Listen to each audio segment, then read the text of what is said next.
Atomic economics, atomic onyx. MC sergeant of arms in a pair of wallies. Shoelace threaded through the chalice of knowledge. Unknown herbs to burn, soul and flesh to polish. Harp, back like the bringer of light. King of kings, peasant of peasants, heavy with blight. Still can't be seen when he dead in your sight. Red in his eyes, cool demeanor, bread in his mind. Misery, his companion, destruction and mayhem. Same one that held hands with Abraham. Call him Ho, Vito or the Sheik. Inshallah, food we shall eat. Our mission by any means we shall complete. On the night when the stars disappear, ravish a Rick's back, shooting through the heavens. Call me the usher, the star of the Mac 11s. Another word for dead zombie or angel. He left a suicide note that was signed in blood. Said he missed the home of where he came from, and I knew that he meant all of the above. Doom said to let him hold something. Stove in him cold frontin', known for the low stumbling. He wrote the book on how to make a bomb. Like a tourist, known to be the first to say Salam, Salam.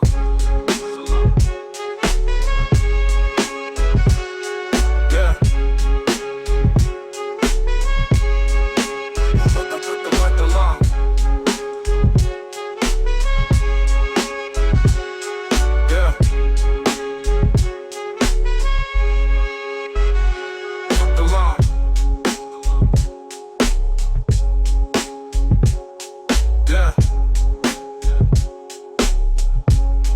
Yo, hey yo, yo, yo, yo, yo, yo, act like the prayerless, king of kings, peasant of peasants, heady with blight. Still can't be seen when he dead in your sight. Red in his eyes, cool demeanor, bread in his mind. Misery, his companion, destruction and mayhem. Same one that held hands with Abraham. Call him Ho, Vito or the Sheik. Inshallah, food we shall eat. Our mission, by any means we shall complete. On the night when the stars disappear, ravish a Rick's back, shooting through the heavens. Call me the usher, the star of the Mac 11s. Another word for dead zombie or angel. He left a suicide note that was signed in blood. Said he missed the home of where he came from, and I knew that he meant all of the above. Doom said to let him hold something. Stove in him cold frontin', known for the low stumbling. He wrote the book on how to make a bomb. Like a tourist, known to be the first to say Salam, Salam, Salam. Yeah, yeah, yeah, yeah, yeah.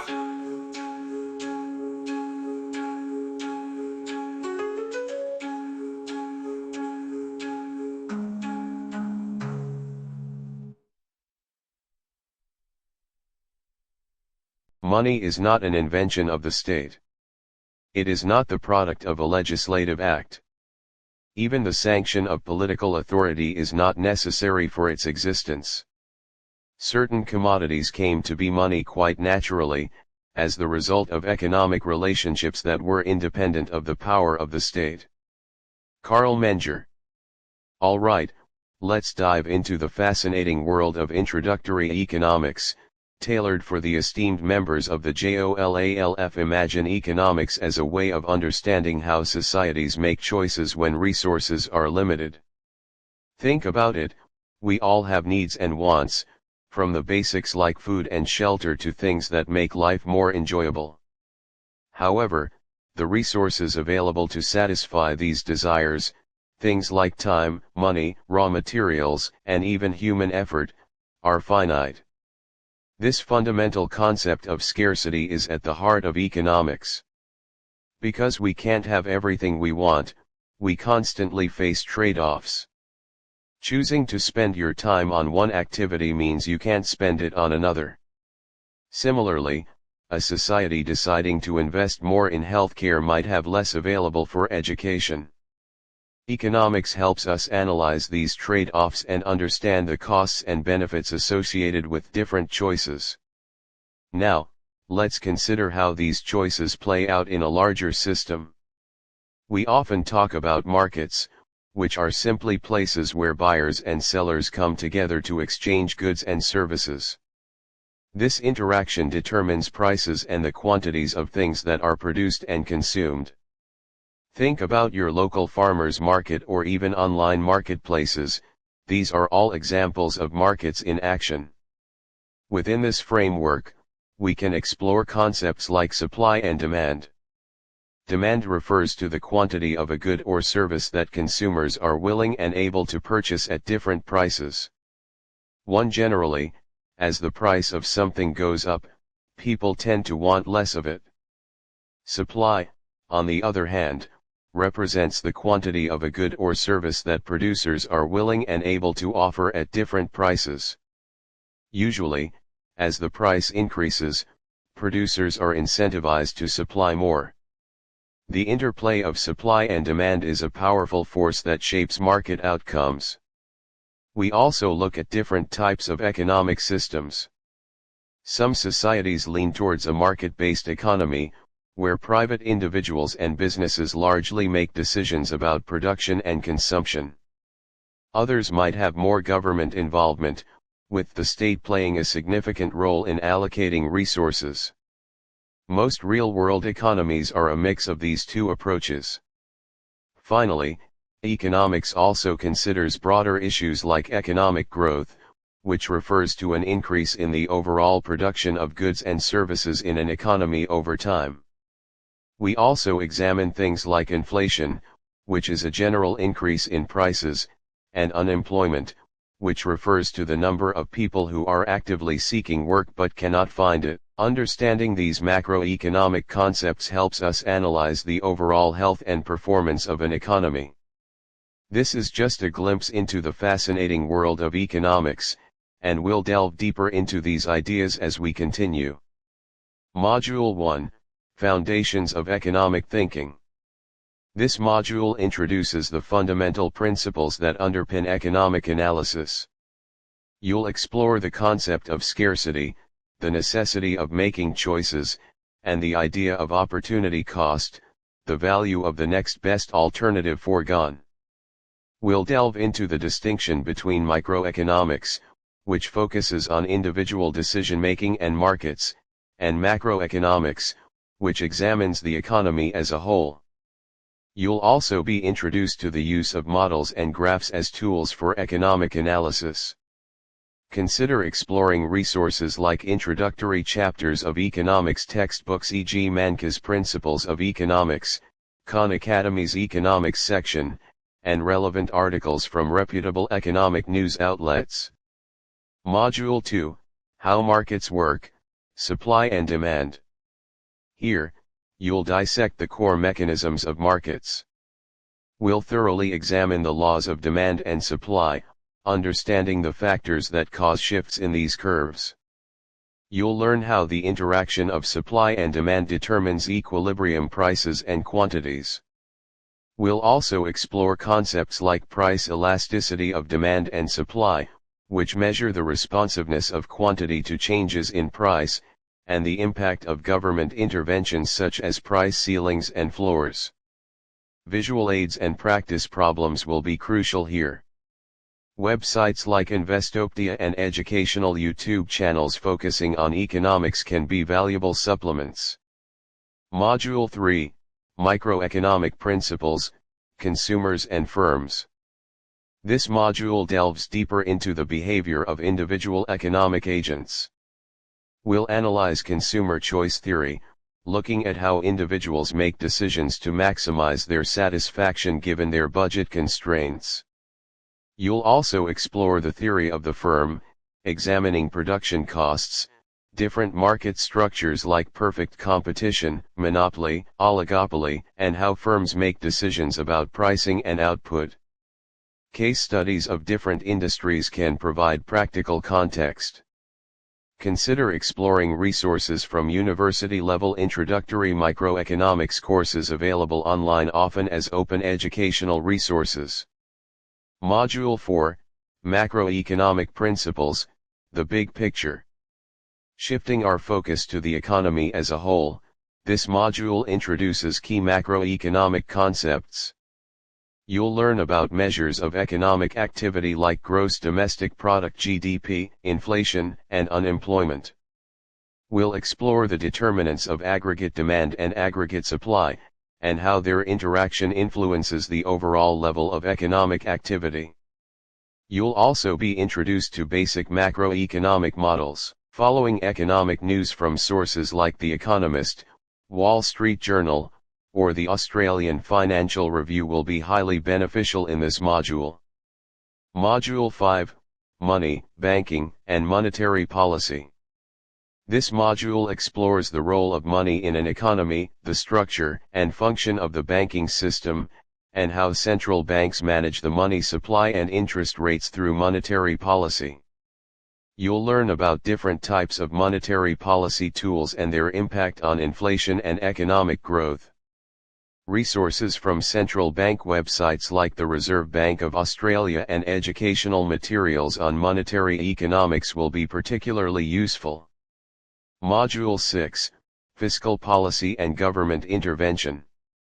Here, we examine the role of government in the economy through fiscal policy, the use of government spending and taxation to influence economic activity. We'll discuss the potential impacts of government budgets, deficits, and debt.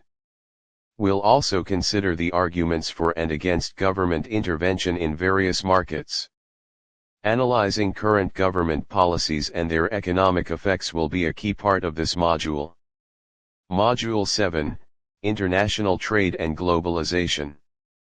This module introduces the principles of international trade, exploring the benefits and costs of countries trading goods and services with each other.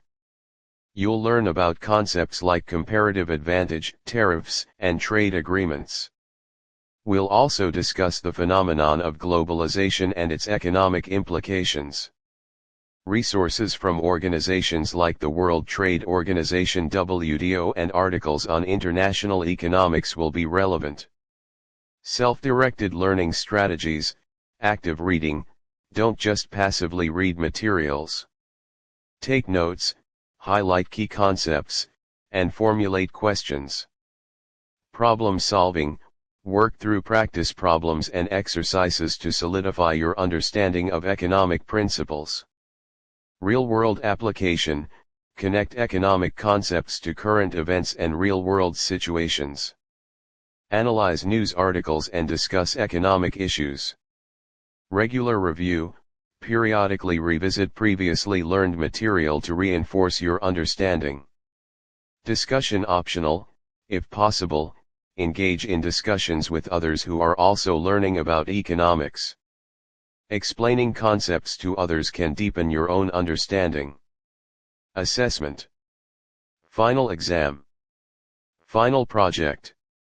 He tried to read an elementary economics text, it bored him past endurance, it was like listening to somebody interminably recounting a long and stupid dream. He could not force himself to understand how banks functioned and so forth, because all the operations of capitalism were as meaningless to him as the rites of a primitive religion, as barbaric, as elaborate, and as unnecessary.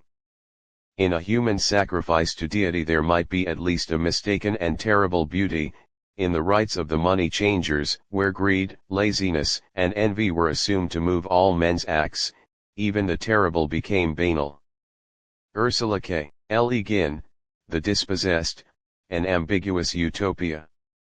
The origins of economics are rich and multifaceted, stretching back far before it was recognized as a distinct academic discipline. Early forms of economic thought can be traced to ancient civilizations, where philosophers and rulers grappled with issues of resource management, trade, and the ethical dimensions of wealth. Thinkers like Aristotle in ancient Greece explored concepts of household management and the nature of exchange, while in other parts of the world, early writings addressed topics such as agriculture, taxation, and the role of the state in economic life. During the medieval period, religious and ethical considerations heavily influenced economic ideas, with scholars often focusing on notions of just price and usury. It wasn't until the mercantile era, roughly from the 16th to the 18th centuries, that more systematic thinking about national wealth and international trade began to emerge. Mercantilist thinkers emphasized the accumulation of gold and silver and advocated for government policies to promote exports and restrict imports. However, the formal emergence of economics as a separate field of study is often attributed to the publication of Adam Smith's An Inquiry into the Nature and Causes of the Wealth of Nations in 1776. Smith's work provided a comprehensive framework for understanding how markets function, emphasizing the importance of specialization, the division of labor, and free trade. He argued that individuals pursuing their own self-interest in a competitive market could unintentionally promote the overall well-being of society, a concept famously known as the invisible hand. Consider the Dutch Golden Age, roughly the 17th century, a case study illustrating the early development of economic principles in practice. Point 1. The 17th century Dutch Golden Age exemplified early economic development through its flourishing international trade, financial innovations like the Amsterdam Stock Exchange, and a relatively liberal economic approach, showcasing nascent market mechanisms in areas like shipping and finance, while also demonstrating early instances of speculative bubbles and the emergence of central banking concepts, ultimately illustrating how practical economic activities and policy choices contributed to the foundation of later economic theories. Following Smith, a lineage of classical economists, including David Ricardo, Thomas Malthus, and John Stuart Mill, further developed and refined these ideas, focusing on topics such as economic growth, the distribution of income, and the theory of value. The 19th century also saw the rise of alternative schools of thought, most notably the work of Karl Marx, who offered a critical analysis of capitalism. In the late 19th and early 20th centuries, the neoclassical revolution brought about a shift in focus towards marginal analysis, supply and demand as primary determinants of value, and mathematical modeling. Thinkers like Alfred Marshall, Karl Menger, and Leon Walras played key roles in this transformation. Therefore, the origin of economics is not a single event but rather a gradual evolution of ideas, shaped by philosophical inquiry, practical concerns of governance, and the intellectual contributions of numerous thinkers over centuries, culminating in its establishment as a distinct and rigorous social science. Consider the debates surrounding the Corn Laws in Britain during the early to mid-19th century as a compelling case study illustrating the development and clash of classical economic thought. The 19th century British Corn Laws, tariffs on imported grain, sparked a significant debate among classical economists like David Ricardo, who advocated for their repeal based on principles of free trade and comparative advantage, arguing they artificially raised food prices and hindered economic growth, while proponents defended them for protecting domestic agriculture and food security. The eventual repeal in 1846, driven by these intellectual arguments, demonstrated the impact of classical economic thought on policy and highlighted key themes of income distribution, trade, and government intervention. It's difficult, if not impossible, to fully grasp how economies function without considering the political decisions that shape regulations, trade agreements, and the distribution of resources. Political ideologies and power dynamics often dictate the framework within which economic activity takes place. Similarly, understanding the psychological factors that drive consumer behavior, investor confidence, and even the motivations of business owners is essential for a complete economic picture. People don't always act with purely rational economic motives. Emotions, biases, and social influences play a significant role in economic decision-making. Case study: consider the contrasting economic trajectories of countries with differing political systems and levels of political stability. Nations with strong rule of law, transparent governance, and stable political environments often attract more investment and experience more consistent economic growth, demonstrating the crucial role of political factors in shaping economic outcomes. Point 1. Conversely, countries plagued by corruption, political instability, or authoritarian regimes often face significant economic challenges, regardless of their natural resource endowments, highlighting how political dynamics can undermine economic potential. Furthermore, analyzing consumer responses to government policies or marketing campaigns that tap into psychological biases reveals the significant influence of non-rational factors on economic behavior, underscoring the interconnectedness of politics, psychology, and economics. Capitalism, at its core, relies on the freedom of individuals and businesses to engage in transactions without coercion. This voluntary exchange is what drives innovation and efficiency, as producers must offer goods and services that others willingly accept. By focusing on the needs of potential customers and creating value for them, businesses are more likely to thrive. This approach aligns with the idea that in a market economy, satisfying consumer demand is the engine of profitability and growth. Ultimately, focusing on genuine value creation for others can be far more effective than solely fixating on monetary gain. Case study: the rise and success of open-source software projects exemplify the power of voluntary exchange and user-centric value creation within a system that shares characteristics with capitalism. Developers voluntarily contribute their time and skills to create software that users freely adopt and utilize. The success of these projects hinges not on coercive measures but on the value the software provides to its user base.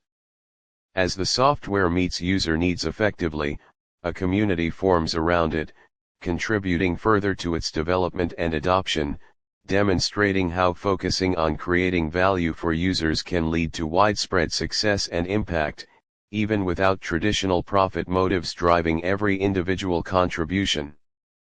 The evolution of economic thought did not cease with the neoclassical revolution. The 20th century witnessed further significant developments and the emergence of new schools of thought, often in response to major global events and perceived limitations of existing theories. The Great Depression of the 1930s, for instance, profoundly challenged classical and neoclassical assumptions about the self-regulating nature of markets. This period saw the rise of Keynesian economics, spearheaded by John Maynard Keynes, who argued for active government intervention through fiscal policy to stabilize aggregate demand and mitigate economic downturns. His ideas had a profound impact on economic policy for decades. Case study: the contrasting policy responses to the global financial crisis of 2008 to 2009 offer a concise case study in the enduring influence of Keynesian thought. Faced with a sharp contraction in aggregate demand, many governments around the world, including the United States and Australia, implemented significant fiscal stimulus packages involving increased government spending and tax cuts. These actions, directly inspired by Keynesian principles, aimed to counteract the economic downturn by boosting demand and preventing a deeper and more prolonged recession, illustrating the practical application and continued relevance of Keynesian ideas in contemporary economic policy making. Following World War II, the field of economics continued to diversify. New areas of study gained prominence, such as development economics, focusing on the challenges and growth strategies of less developed countries, and econometrics, which applied statistical methods to analyze economic data and test economic theories. The latter half of the 20th century also saw the rise of new schools of thought that challenged the prevailing Keynesian consensus, including monetarism, associated with Milton Friedman, which emphasized the importance of controlling the money supply, and rational expectations theory, which suggested that individuals form expectations about the future based on available information and that these expectations influence economic outcomes. Case studies: the rapid economic growth experienced by several East Asian economies like South Korea, Taiwan, and Singapore after World War II serves as a key case study in development economics. These nations, initially classified as less developed, achieved remarkable transformations through a combination of export-oriented industrialization, strategic government intervention in key sectors, and investments in human capital. This East Asian miracle spurred extensive research and debate within development economics, highlighting the diverse pathways to economic progress and the interplay of domestic policies and global economic forces. The implementation of inflation targeting by central banks in countries like New Zealand and Canada in the late 20th and early 21st centuries provides a practical case study for monetarism. These policies, rooted in the monetarist emphasis on controlling the money supply to achieve price stability, demonstrated the potential for a rules-based approach to monetary policy to effectively manage inflation expectations and deliver stable macroeconomic outcomes, although not without ongoing debate about its broader economic effects. Furthermore, the increasing complexity of the global economy spurred the growth of international economics and finance as distinct fields. The study of market failures, situations where markets do not produce efficient outcomes on their own, also gained greater attention, leading to more nuanced understandings of the role of government intervention in areas like environmental protection and public goods provision. Behavioral economics emerged as a significant field, integrating psychological insights into economic models to better understand decision-making under uncertainty and the impact of cognitive biases. The ongoing evolution of technology and the increasing interconnectedness of the world continue to shape economic inquiry, leading to new questions and approaches in this dynamic and ever-relevant field of study. Case studies, the establishment of the World Trade Organization (WTO) and the debates surrounding its impact on national economies provide a compelling case study in international economics. The WTO, aimed at liberalizing international trade by reducing tariffs and other barriers, has faced both strong support for its role in fostering global economic growth and significant criticism regarding its potential effects on domestic industries and labor standards, illustrating the complex interplay of international agreements and national economic interests. The ongoing challenges of climate change and the various policy responses, such as carbon taxes and cap-and-trade systems, offer a critical case study in market failures. Environmental pollution represents a negative externality where the costs of production are not fully borne by the producers, leading to overproduction. Government interventions aim to correct this market failure by internalizing these external costs, though the design and effectiveness of these policies remain subjects of intense economic and political debate. The dot-com bubble of the late 1990s and early 2000s serves as a vivid case study in behavioral economics, particularly the role of irrational exuberance and herd behavior in financial markets. The overvaluation of internet-based companies, often with little or no profit, demonstrated how psychological factors can drive asset prices far beyond their fundamental values, ultimately leading to a market correction and significant financial losses for many investors.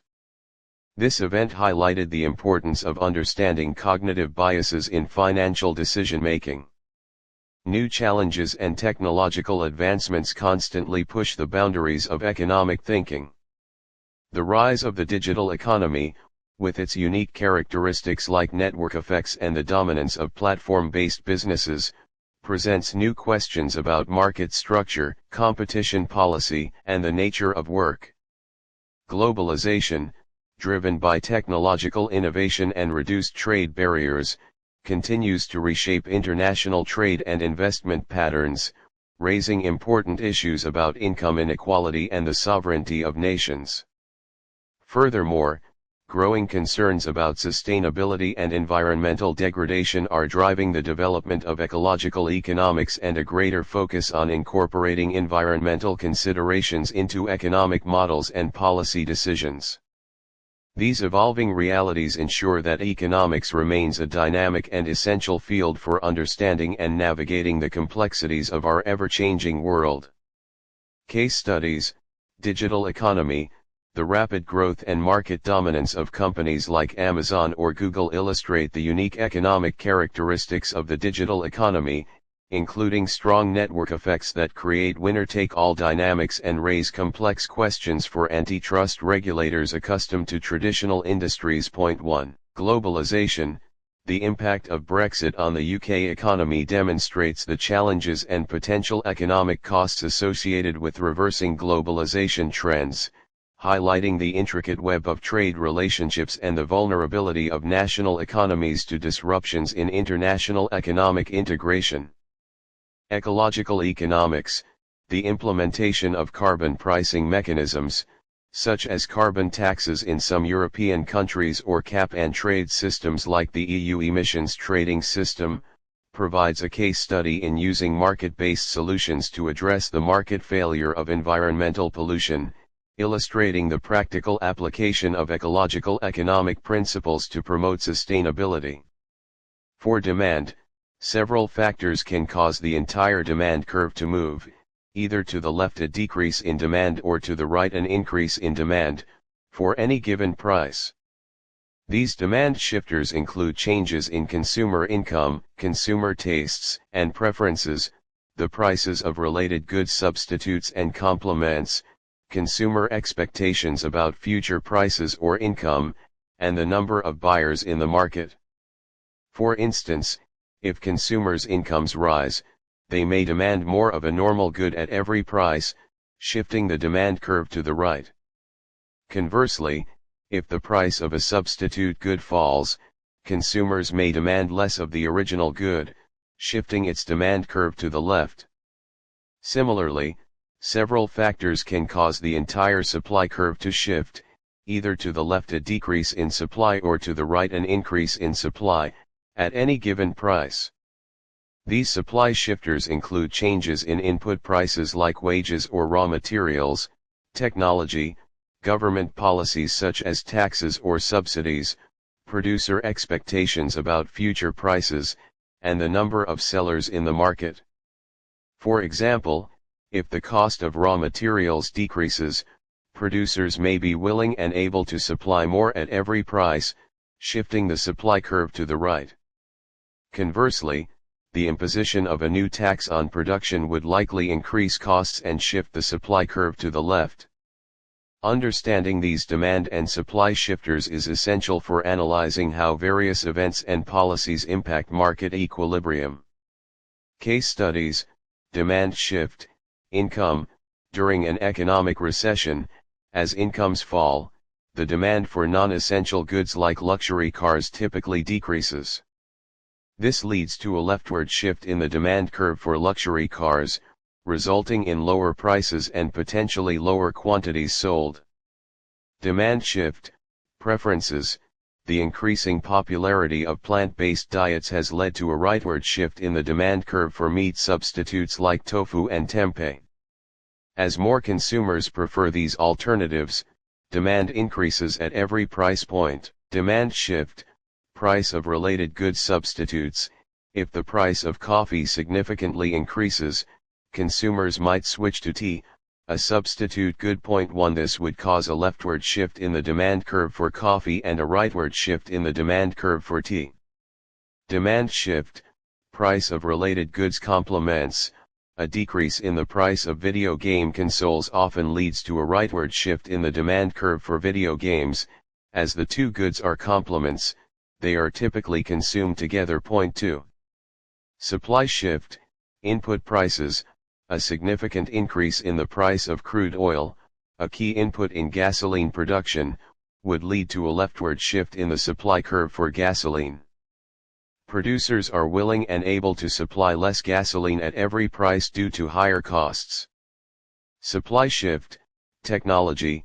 The development of more efficient solar panel manufacturing technologies has led to a rightward shift in the supply curve for solar panels. Producers can now supply more panels at every price due to lower production costs. Supply shift, government policies. Taxes. The imposition of a new excise tax on cigarettes increases the cost of production, leading to a leftward shift in the supply curve for cigarettes. 3 Producers will offer fewer cigarettes at each price. Supply shift, government policies. Subsidies. Government subsidies for electric vehicle production reduce manufacturers' costs, leading to a rightward shift in the supply curve for electric vehicles. 4 Producers are incentivized to supply more at each price. The standard model of supply and demand is built upon several fundamental axioms, though they are often implicit rather than explicitly stated. Firstly, the axiom of rationality underlies consumer behavior in demand, assuming individuals make choices to maximize their utility or satisfaction given their constraints. Secondly, the axiom of profit maximization typically guides producer behavior in supply, positing that firms aim to produce and sell at a level that maximizes their profits. Thirdly, the axiom of diminishing marginal utility suggests that as an individual consumes more of a good, the additional satisfaction gained from each extra unit decreases, contributing to the downward slope of the demand curve. Finally, the axiom of increasing marginal cost often underpins the upward slope of the supply curve, implying that as firms produce more, the cost of producing each additional unit tends to rise. These foundational assumptions provide the framework for understanding the responsiveness of buyers and sellers to price changes and the resulting market equilibrium. Axiom: rationality and diminishing marginal utility demand. Super Bowl ticket prices, studies analyzing the demand elasticity of Super Bowl tickets. Despite very high prices, demand remains strong but likely has diminishing marginal utility for each additional ticket purchased by an individual. Statistical analysis of resale prices and quantities can illustrate this. Impact of soda taxes, examining how the quantity demanded for sugary drinks changes after a tax is implemented. Elasticity estimates show the responsiveness of consumers to price increases, reflecting their valuation utility of these goods. Subscription box services, analyzing churn rates in subscription boxes as prices increase or the perceived value utility of the contents changes over time. Statistical models can link price sensitivity and diminishing satisfaction. Axiom: profit maximization and increasing marginal cost supply. Agricultural supply response, studying how farmers adjust the quantity of crops supplied in response to changes in market prices. Supply elasticity estimates can show if production increases significantly with price rises, potentially indicating increasing marginal costs, e.g. needing to use less productive land or more expensive inputs. Oil production and price, analyzing the supply response of oil producers to price fluctuations. Geopolitical events and the cost of extraction influence how much supply changes with price, reflecting the increasing cost of accessing more oil. Gig economy labor supply, examining how the number of drivers or freelancers on platforms changes with hourly rates or per task payments. Statistical analysis can reveal the elasticity of labor supply and whether higher compensation leads to proportionally more workers willing to supply their services. Axiom: market equilibrium. Housing market analysis, econometric models analyzing how changes in interest rates affecting demand and construction costs affecting supply influence equilibrium housing prices and the quantity of homes sold in specific metropolitan areas. Impact of tariffs, studying how the imposition of tariffs on imported goods affects the equilibrium price and quantity of both the imported good and domestically produced substitutes. Statistical models can estimate the shifts in supply and demand curves. Minimum wage effects, analyzing the statistical relationship between minimum wage increases and employment levels quantity of labor. This examines how a price floor in the labor market affects the equilibrium number of jobs. It's essential to maintain analytical clarity by recognizing that economics primarily focuses on the production, distribution, and consumption of goods and services, often using models based on rationality and resource allocation. Politics, on the other hand, deals with power, governance, and the organization of societies, involving collective decision-making and the implementation of policies. Psychology delves into the intricacies of individual and group behavior, exploring motivations, beliefs, and cognitive processes, while economic policies have political implications and are influenced by psychological factors, and political systems can significantly impact economic outcomes and individual well-being. Blurring the lines between these disciplines can lead to inaccurate analyses and harmful interventions. For instance, assuming purely rational economic behavior in political decision-making or ignoring the psychological drivers of individual actions when designing economic policies can result in unintended and negative consequences. Maintaining the distinct analytical frameworks of each field while acknowledging their interdependencies allows for a more nuanced and effective understanding of complex societal issues. Case study: The Perils of conflating economic analysis with political ideology, the rise and fall of Marxist states. Introduction: Karl Marx's work presented a detailed and influential economic analysis of capitalism, focusing on concepts like the alienation of labor, the exploitation of the proletariat, and the inherent contradictions within the capitalist system that he argued would inevitably lead to its downfall. 1. His economic theories provided a powerful critique of 19th-century industrial society and offered a framework for understanding wealth inequality and economic power structures. 2. However, the subsequent translation of these economic analyses into political ideologies and state-building projects in the 20th century serves as a stark case study in the dangers of conflating economic theory with political action based on potentially flawed psychological assumptions. Economic analysis. Marxism.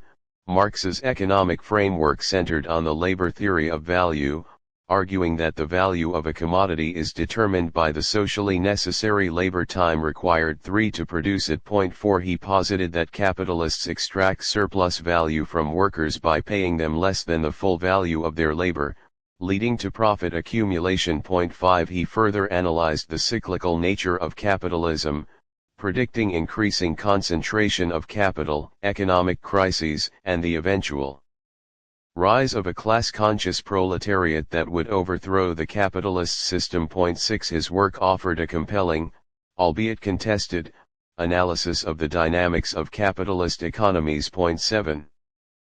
Political implementation and the neglect of psychology.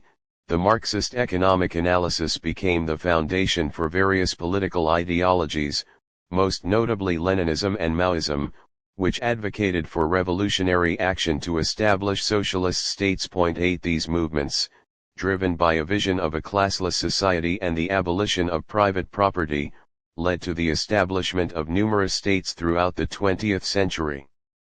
However, the implementation of these political systems often involved a critical oversight, a potentially simplistic and ultimately inaccurate understanding of human nature and individual motivations. The underlying assumption in many Marxist political implementations was that once the capitalist system was dismantled and the means of production were collectively owned, individuals would naturally act in the best interests of the collective.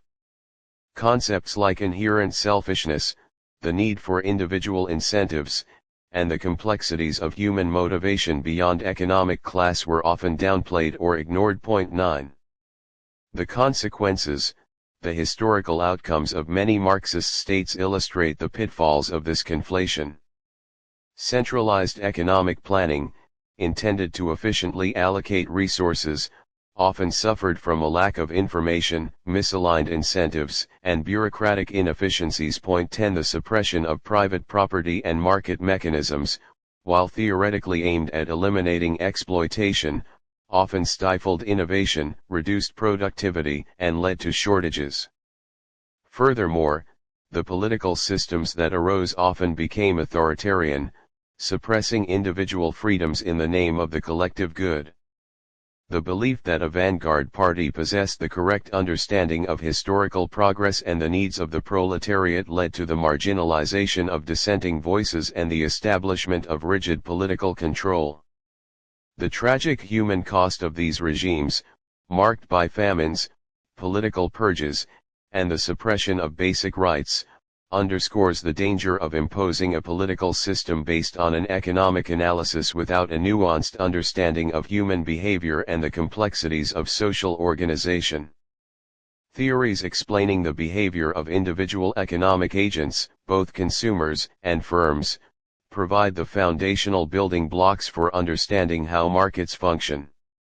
For consumers, the central theory is consumer choice theory. Point 1. This framework posits that individuals make decisions to maximize their utility, or satisfaction, given their budget constraints. 2. It delves into concepts like preferences, which describe what consumers like and dislike, and how these preferences can be represented using indifference curves showing combinations of goods that provide the same level of utility. Point 3. The theory also examines how consumers respond to changes in prices and income, leading to the concepts of demand curves and price elasticity of demand. Point 4. Understanding these theoretical underpinnings allows us to predict how consumer behavior might shift in response to various market signals. On the firm side, the primary framework is the theory of the firm. This theory traditionally assumes that firms aim to maximize profits. To understand how they achieve this, it analyzes production costs, including fixed costs, variable costs, marginal cost, and average costs. The theory also examines how these costs interact with the revenue a firm can generate in different market structures. These structures range from perfect competition, where many small firms sell identical products, to monopoly, where a single firm dominates the market, and various forms of imperfect competition like oligopoly, a few large firms, and monopolistic competition, many firms selling differentiated products. Within each market structure, the theory of the firm explores how firms make decisions about output levels and pricing strategies to achieve their profit-maximizing goal. Point 5. Factors like market demand, the behavior of competitors, and the firm's cost structure all play crucial roles in these decisions. By understanding these theoretical models, we can gain insights into why firms behave the way they do and how market structure influences their actions and overall market outcomes. Consumer choice, soda tax impact. How did a tax on sugary drinks affect sales volume? Illustrates price elasticity and budget constraints. Organic food demand. What premium are consumers willing to pay for organic produce? Shows preferences and trade-offs. Streaming service churn. How do price increases impact subscriber retention? Demonstrates utility maximization and substitutes. New gadget adoption. What factors drive early purchases of a novel tech product? Reveals preferences and valuation. Theory of the firm. Farmer response to price changes. How does wheat supply react to fluctuating market prices? Perfect competition, cost curves. Pharma monopoly pricing. How does a patented drug's price evolve? Monopoly, demand, and cost. Airline price wars. How do competitor fare changes affect an airline's strategy? Oligopoly, strategic interaction. Coffee shop differentiation. How do local cafes use branding and price? Monopolistic competition, product differentiation. Beyond the core ideas of how individual consumers make choices to maximize their satisfaction within their budgets and how firms aim to maximize profits by managing production costs and navigating different market structures, microeconomics offers a wider array of theories to understand economic behavior at the individual and market level. Game theory steps in when decisions are interdependent, analyzing strategic interactions where the best course of action for one player depends on what others do. Think of it as the economics of strategy, applicable in situations ranging from competitive pricing between companies to negotiations. Recognizing that humans don't always act with perfect rationality, behavioral economics integrates insights from psychology to understand how biases, mental shortcuts, and emotions influence our economic choices, offering a more realistic picture of decision-making. Information economics focuses on the impact of unequal information in transactions, exploring how situations where one party knows more than the other can shape markets, such as in insurance or the market for used goods. Shifting focus to the realm of collective decisions, public choice theory applies economic principles to understand how individuals behave in political settings, from voting to policy making. Finally, welfare economics provides a framework for evaluating how resources are allocated and how different economic arrangements affect overall societal well-being, often used to analyze market efficiency and the potential role of government intervention. These additional theories broaden our understanding of the complexities of individual and market behavior, allowing for more sophisticated analysis of a wide range of economic phenomena. Game theory, OPEC production decisions, analyzing how member countries strategically decide oil output levels, considering the potential reactions of others. The prisoner's dilemma in advertising, examining why two competing firms might both advertise heavily even if they'd be better off not doing so collectively. Behavioral economics, framing effects in investment choices. How does presenting the same investment opportunity in different ways, e.g. potential gains versus avoiding losses, affect investor decisions? Nudges for retirement savings, analyzing the effectiveness of default enrollment in retirement plans on participation rates. Information economics, the market for lemons used cars, examining how information asymmetry about car quality affects pricing and market efficiency. Point 1. Insurance and moral hazard, how does having insurance affect individuals' risk-taking behavior? Public choice theory, lobbying for tax breaks, analyzing how special interest groups use resources to influence government tax policy. Voter turnout and rational ignorance, why do many individuals choose not to become fully informed about political candidates and issues? Welfare economics, carbon tax implementation, analyzing the economic efficiency and distributional effects of a tax on carbon emissions. Public provision of education, evaluating the welfare implications of government-funded education compared to a purely private system. You're articulating a perspective that microeconomics, at its core, focuses on the interactions and choices of individual economic agents, emphasizing the voluntary nature of exchange and the relationships formed through these transactions. From this viewpoint, microeconomics itself is a descriptive and analytical tool, examining how individuals make decisions and how these decisions interact to form markets. It's seen as a study of these fundamental relationships, driven by mutual agreement in transactions, rather than a framework inherently concerned with moral judgments or power dynamics. The argument follows that economics, in its pure form, is a lens for understanding these individual behaviors and their aggregate outcomes, without inherently prescribing what is right or wrong. It only steps into the political arena, according to this view, when economic theories are deliberately employed as instruments to advocate for or implement specific political agendas or policies. In essence, the inherent nature of microeconomics is about understanding the mechanics of individual choices and exchanges, and its entanglement with politics arises from its application as a means to achieve particular political ends. Case study: microeconomics studies individual choices and exchanges, aiming to understand how individuals and firms interact in markets based on mutual agreement. It's a tool for analyzing these relationships without inherent moral judgments. The point where economics becomes political is when economic theories are used to justify or guide specific political actions and policies. You're referencing Aristotle's perspective on economics from his work Politics, specifically highlighting his definition of the discipline as the science of wealth. This encompasses a broad understanding of how wealth is acquired, accumulated, used, and ultimately distributed. Furthermore, you're drawing a distinction within this framework, suggesting that what we might now consider microeconomics aligns with Aristotle's concept of oikonomik, which focused on the management of household wealth or the individual economic unit.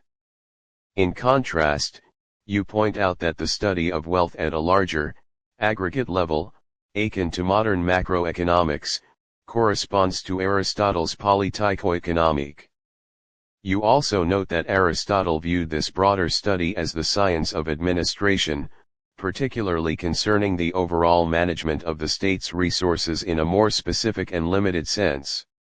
This historical perspective provides a foundational understanding of economics, linking its origins to the study of wealth at both individual and societal levels, and also connecting the management of state resources to this broader economic inquiry.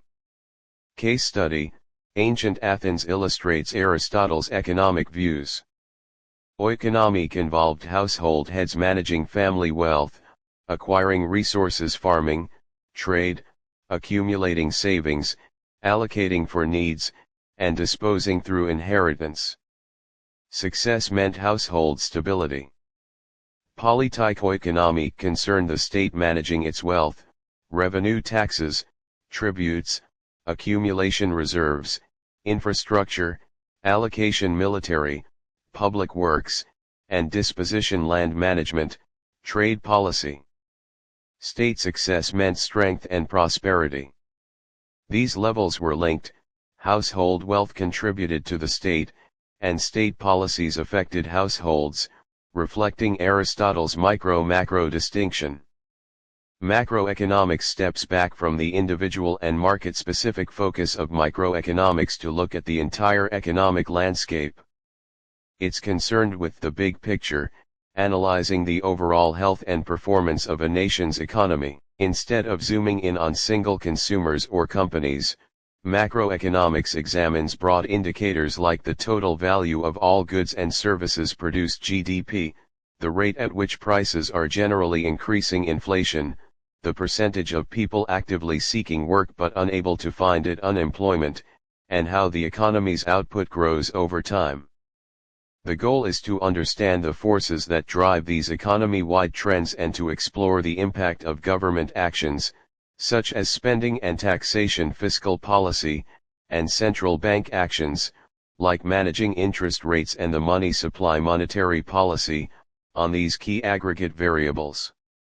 So, while microeconomics dissects the choices of individuals and firms within specific markets, macroeconomics paints a picture of the whole economy and the policies used to steer it. Case study: Ordering economic policy outcomes based on unemployment rates, a weak strict order attempt. Scenario: imagine a country grappling with different macroeconomic policy approaches aimed at reducing unemployment. Over several years, 3 distinct policy regimes A, B, and C are implemented, each resulting in different average unemployment rates. Our goal is to see if we can establish a better than relationship between these policy outcomes based solely on the average unemployment rate achieved, attempting to adhere to the properties of a weak strict order. Data: hypothetical average unemployment rates, policy regime A, 7% average unemployment. Policy regime B, 5% average unemployment. Policy regime C, 6% average unemployment. Attempting to establish a weak strict order relation is better than in terms of lower unemployment. Let the relation R be resulted in a lower average unemployment rate than. We want to check if this relation satisfies the properties of a weak strict order over the set of policy outcomes A, B, C. Irreflexivity: a policy outcome cannot have resulted in a lower unemployment rate than itself. For example, 7% is not lower than 7%. Thus, A are A, B are B, and C are C. This property holds. Transitivity: if policy outcome B resulted in a lower unemployment rate than A, B are A, and policy outcome C resulted in a lower unemployment rate than B, C are B, then policy outcome C must have resulted in a lower unemployment rate than A, C are A. B are A because 5%, 7%. C are B because 6%, 5%, so CRBBRC because 5% 6%. Let's consider a different scenario to test transitivity. Policy X, 9% unemployment. Policy Y, 6% unemployment. Policy Z, 4% unemployment. If Y are X 6% 9% and Z are Y 4% 6%, then Z are X 4% 9%. Transitivity holds in this specific numerical example. Weak connectedness: for any two distinct policy outcomes, one must have resulted in a lower unemployment rate than the other.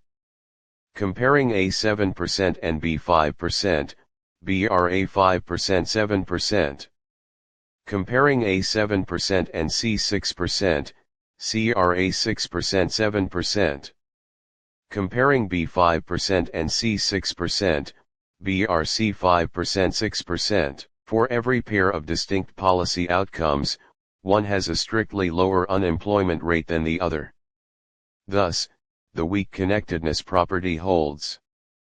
Macroeconomic fiat refers to a monetary system where the currency's value is not based on any intrinsic commodity like gold or silver, but rather on the decree or fiat of the government. In such a system, the government declares the currency to be legal tender, meaning it must be accepted for the payment of debts within its jurisdiction. The value of fiat money is therefore derived from public trust in the issuing authority and the stability of the overall economy, as well as the government's ability to manage its supply. Unlike commodity-backed currencies, the supply of fiat money can be more easily controlled by the central bank, allowing for greater flexibility in implementing monetary policy to influence macroeconomic conditions like inflation, unemployment, and economic growth. However, this system also carries the risk of inflation or even hyperinflation if the government or central bank manages the money supply irresponsibly, eroding public trust and the currency's purchasing power. The majority of modern economies operate with fiat money systems. Case study: Zimbabwe's hyperinflation early 2000s. Zimbabwe provides a stark example of the risks associated with macroeconomic fiat money when not managed responsibly.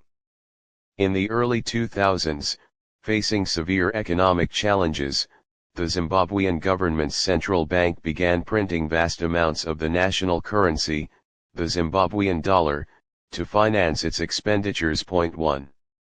The fiat system in action and failure. As a fiat currency, the Zimbabwean dollar's value was based on the government's decree and public trust. However, the excessive printing of money, without a corresponding increase in economic output or sound fiscal policy, led to a rapid decline in its value. 2. Public trust eroded as people witnessed their savings and wages become worthless. 3. Consequences of mismanaged fiat: hyperinflation. The most dramatic consequence was hyperinflation, with prices doubling approximately every 24 hours at its peak. This meant that the price of everyday goods soared astronomically within short periods. Loss of purchasing power: ordinary citizens struggled to afford basic necessities like food and fuel as the value of their money evaporated. 4. People had to carry enormous amounts of cash for simple transactions. 5. Economic disruption: businesses faced extreme uncertainty, making planning and investment impossible. The financial system collapsed, and bartering became commonplace. Social unrest: the economic hardship fueled social and political instability. 6. Currency abandonment: eventually, the Zimbabwean dollar became so worthless that the government was forced to abandon it, allowing the use of foreign currencies like the US dollar and the South African rand for everyday transactions. 7. By 2009, the government officially stopped printing the Zimbabwean dollar. 8. Economic development is a multifaceted process that goes beyond simply increasing a country's overall wealth. It encompasses a broad improvement in the well-being of its people, considering not just income levels but also factors like health, education, environmental quality, and social equity. While economic growth, often measured by increases in GDP, can be a component of development, the latter implies a more qualitative transformation of a society. Achieving economic development involves addressing fundamental challenges such as poverty, inequality, and lack of access to basic services. Strategies to foster it often include investments in human capital through education and healthcare, building robust infrastructure, promoting good governance and strong institutions, encouraging technological innovation, and fostering inclusive economic opportunities that benefit all segments of the population. The ultimate aim is to create a sustainable and equitable improvement in the overall quality of life for everyone within a nation. Case studies: South Korea's transformation, from a war-torn, low-income country in the mid-20th century to a high-income, technologically advanced nation. 1 This case highlights the impact of strategic government planning, investment in education and infrastructure, export-oriented industrialization, and technological innovation on rapid economic development.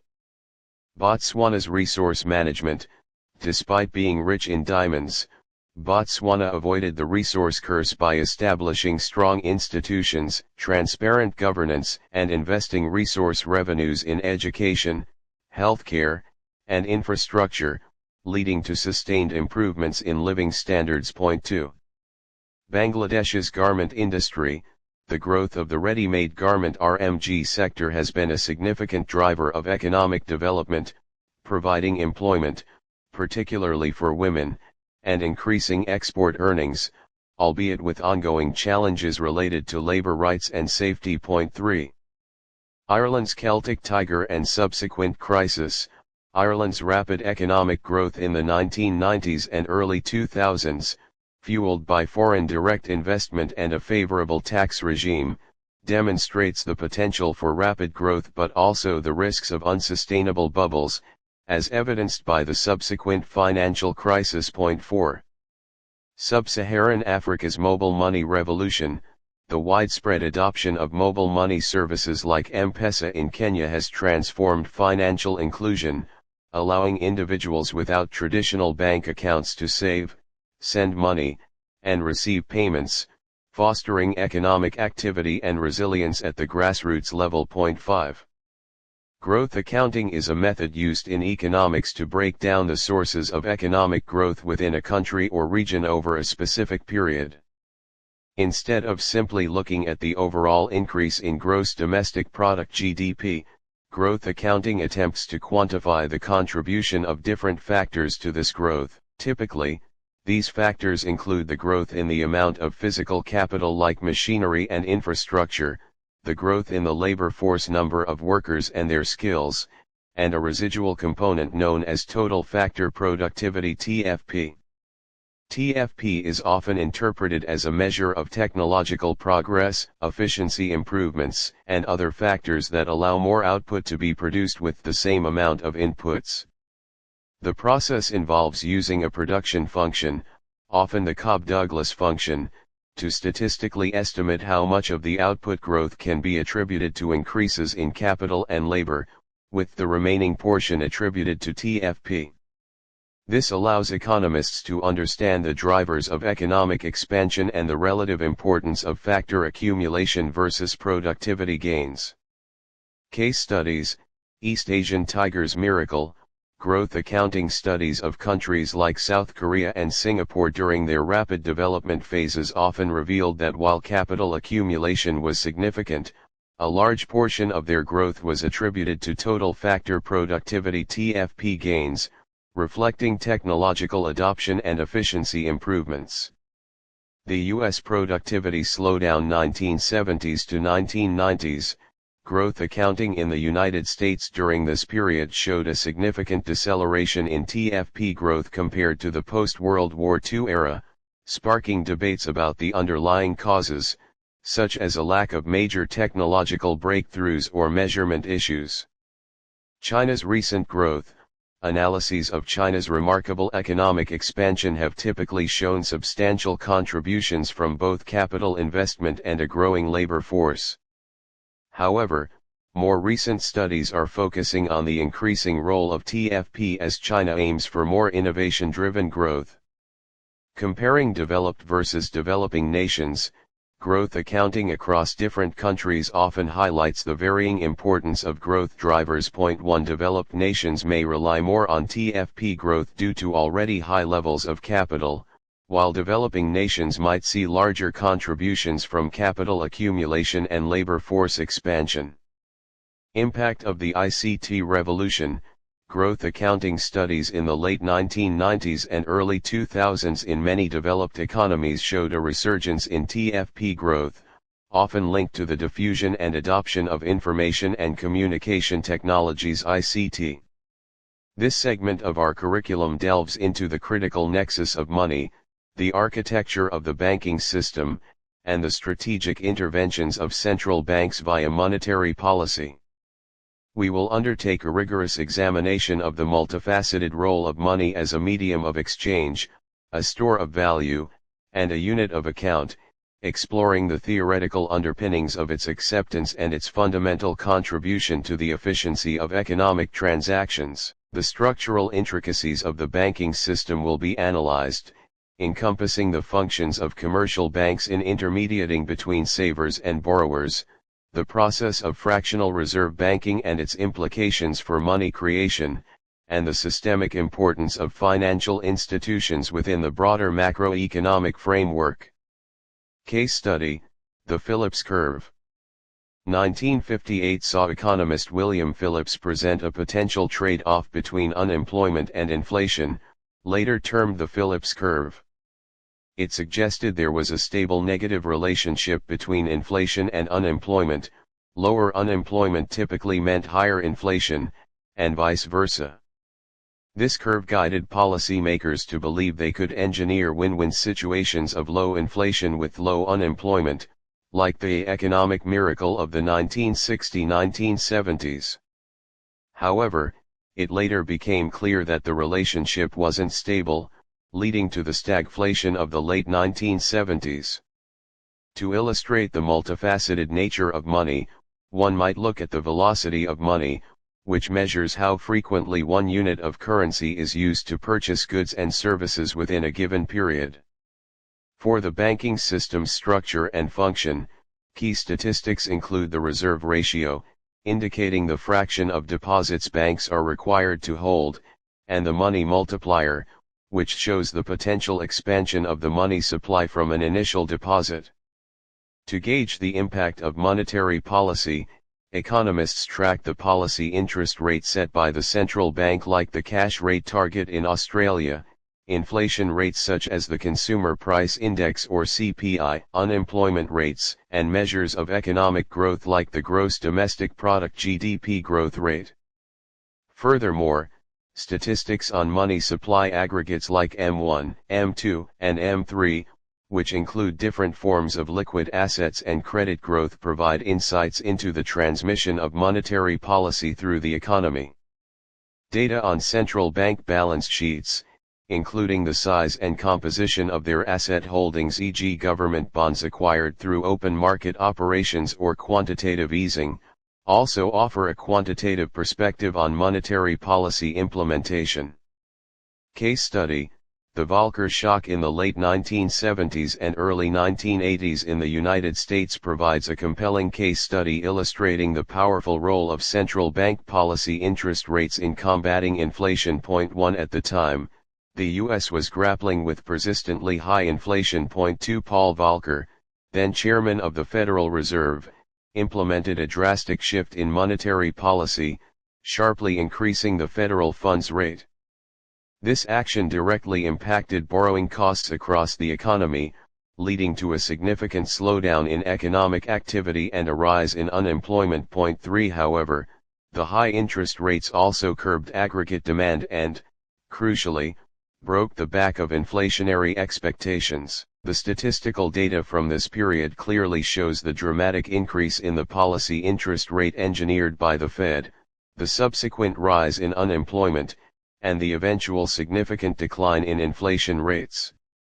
This case study highlights how a central bank's manipulation of a key monetary policy tool, the policy interest rate, can have profound and measurable effects on critical macroeconomic variables like inflation and unemployment, even if it comes at a short-term economic cost.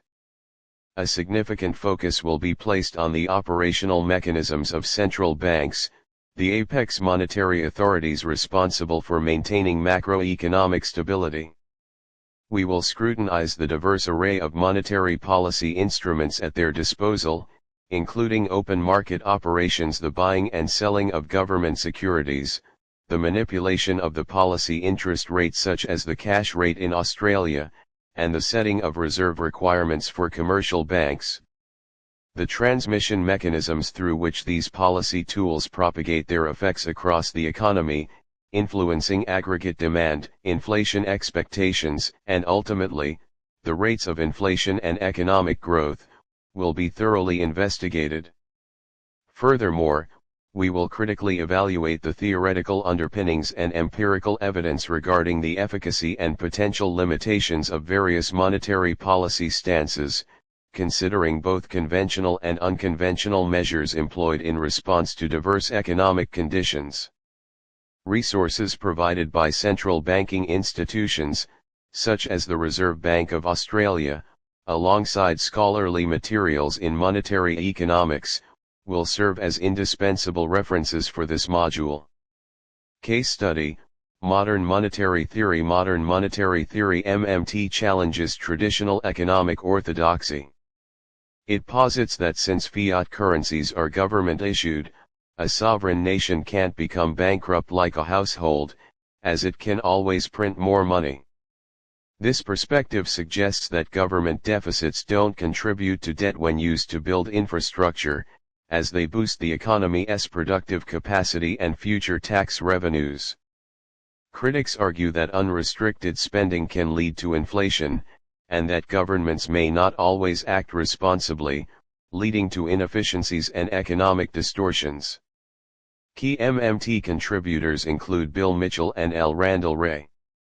This section of our study focuses on how governments actively shape the economy through fiscal policy, which essentially involves strategically using their powers to spend money and collect taxes. We will investigate the various ways governments allocate their budgets and the potential consequences of running deficits, spending more than they earn, and accumulating debt over time.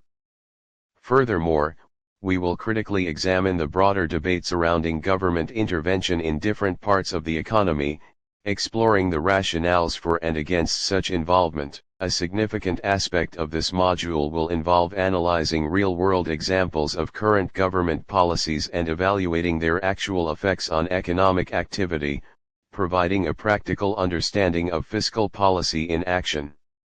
Case study: the American Recovery and Reinvestment Act of 2009 in the United States serves as a concise case study in fiscal policy. Enacted during the Great Recession, this substantial stimulus package involved increased government spending on infrastructure, tax cuts, and aid to state and local governments. 1. The aim was to boost aggregate demand and stimulate economic activity during a severe downturn. 2. Economists continue to debate the size and effectiveness of the package, but it remains a significant example of a government using fiscal policy to directly intervene in the macroeconomy in response to a crisis. Fiscal taxation involves the methods governments use to raise revenue through various types of taxes. Key statistics provide insights into the scale and nature of this revenue collection.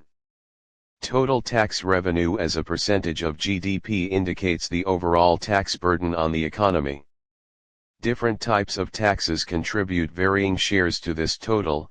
For example, statistics will show the proportion derived from income taxes, personal and corporate, consumption taxes like sales tax or VAT, payroll taxes, and property taxes.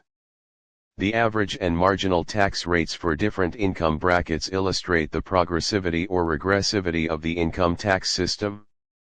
Tax incidence statistics attempt to show who ultimately bears the burden of different taxes, which may not be the individuals or entities directly paying them. Government reports and international comparisons often present these figures, highlighting trends over time and differences between countries in their fiscal structures. Case studies: the Nordic VAT systems. Scandinavian countries often have high value-added tax VAT rates. Case studies analyze how these broad-based consumption taxes generate significant government revenue while examining their potential impact on consumer spending and regressivity. 1. U.S. corporate tax cuts of 2017. This policy change significantly lowered the corporate income tax rate. 2. Case studies analyze its intended effects on business investment and economic growth versus its actual impact on corporate behavior and government revenue. France's wealth tax impôt sur la fortune. France implemented and later partially repealed a wealth tax. 3. Case studies examined its effectiveness in raising revenue, its impact on capital flight, and the arguments for and against such a tax on net assets. Singapore's progressive income tax. Singapore utilizes a progressive income tax system with relatively low rates. 4. Case studies explore how this structure balances revenue generation with attracting talent and maintaining competitiveness. Carbon taxes in Europe. Several European countries have implemented carbon taxes on emissions. 5. Case studies analyze their design, effectiveness in incentivizing emissions reductions, and their impact on different sectors of the economy and household energy costs. Economic debt, in its broadest sense, refers to the total amount of money owed by economic agents within a system. This can encompass various forms and levels, including government debt owed by the public sector, private debt owed by households and businesses, and external debt owed to entities outside the country. The accumulation of economic debt arises from borrowing to finance expenditures that exceed current income or revenue. For governments, this often stems from budget deficits incurred over time. For individuals, it might be mortgages, loans, or credit card balances. For businesses, it could be loans for investment or operational costs. The overall level and composition of economic debt within an economy are critical indicators of financial health and can have significant implications for future economic growth, stability, and the distribution of wealth. High levels of debt can constrain future spending, increase vulnerability to economic shocks, and potentially lead to financial crises if not managed prudently. The Eurozone sovereign debt crisis of the early 2010s serves as a compelling case study of the complexities and potential consequences of high levels of economic debt, particularly government debt, within a monetary union. The accumulation of debt. Prior to the crisis, several Eurozone member countries, including Greece, Ireland, Portugal, Spain, and Italy, had accumulated significant levels of government debt relative to their GDP. This was often due to a combination of factors such as loose fiscal policies, the accumulation of past deficits, and in some cases, the bailout of private financial institutions during the 2008 to 2009 global financial crisis. 1. The crisis unfolds, as concerns about the sustainability of these debt levels grew, particularly in Greece. Borrowing costs for these countries began to rise sharply.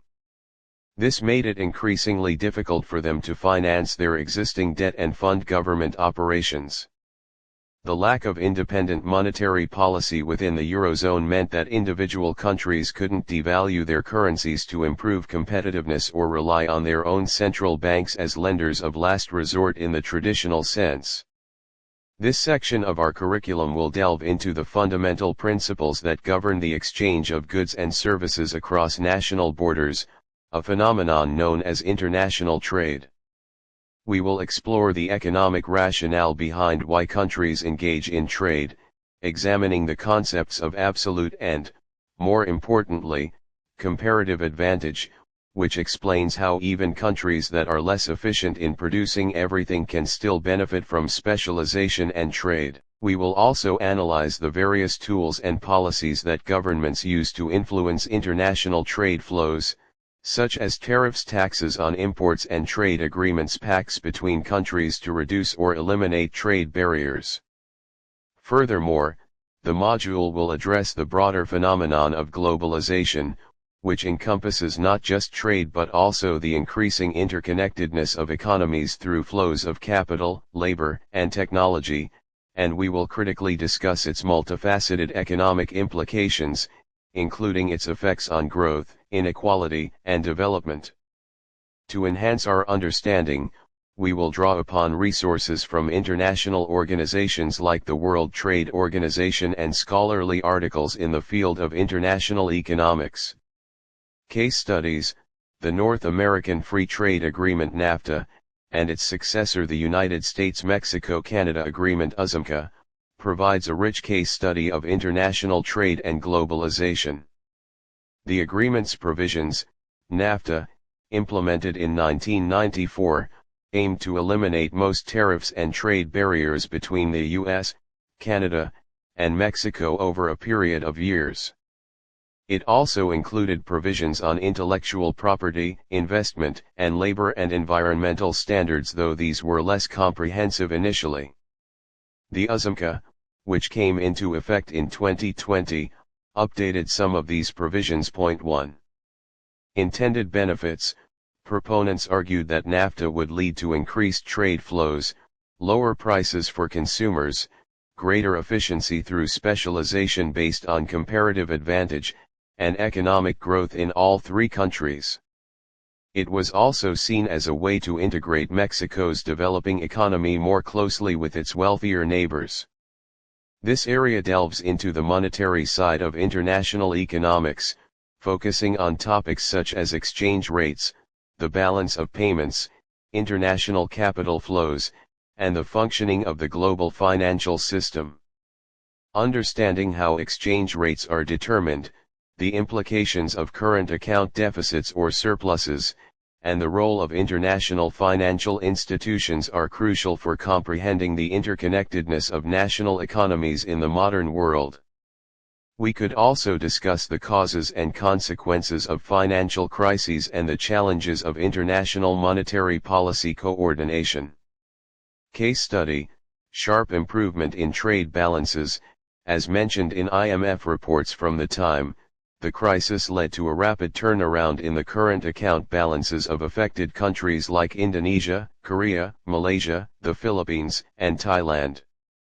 They went from significant deficits to substantial surpluses in a short period as imports contracted sharply and exports became more competitive due to currency devaluations. For example, the aggregate current account for these countries was forecast to be in surplus by 20 billion in 1998, compared to deficits of 27 billion in 1997 and 54 billion in 1996. Recovery of exchange rates and stock markets. Following the initial sharp declines, exchange rates and stock markets in the affected countries did experience some recovery as policy adjustments were made and external positions improved. This stabilization, while not immediate, was a necessary step towards broader economic recovery. Return to economic growth. While 1998 was a year of deep contraction for many, by 1999 and into the early 2000s, most of the affected Asian economies began to rebound and experience renewed economic growth, often at a relatively rapid pace. This demonstrated the resilience of these economies. Increased foreign exchange reserves. In the aftermath of the crisis, many Asian countries significantly increased their holdings of foreign exchange reserves as a buffer against future external shocks and to provide greater stability to their currencies. This was a direct positive policy response aimed at preventing a repeat of the vulnerabilities exposed during the crisis. Structural reforms and improved financial supervision.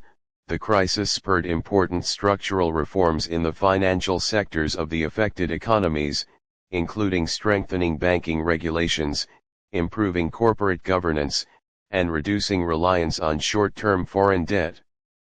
These reforms made the financial systems more robust and resilient in the long run. Regional cooperation for financial stability. The crisis fostered greater regional cooperation in East Asia aimed at enhancing financial stability.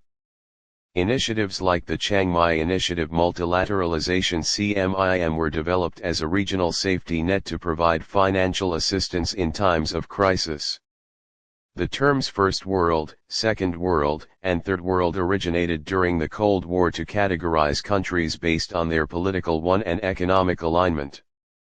The First World too generally referred to capitalist, industrialized nations aligned with the United States and its allies, primarily in Western Europe, North America, Japan, and Australia.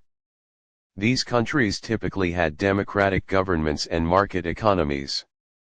The Second World comprised communist and socialist states, largely under the influence of the Soviet Union, including Eastern European countries and some in Asia and Latin America.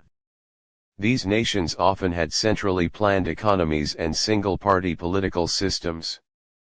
The Third World encompassed countries that were not aligned with either the First or Second World. This was a diverse group, including many developing nations in Africa, Asia, and Latin America, often characterized by poverty, high rates of illiteracy, and dependence on agriculture or resource extraction.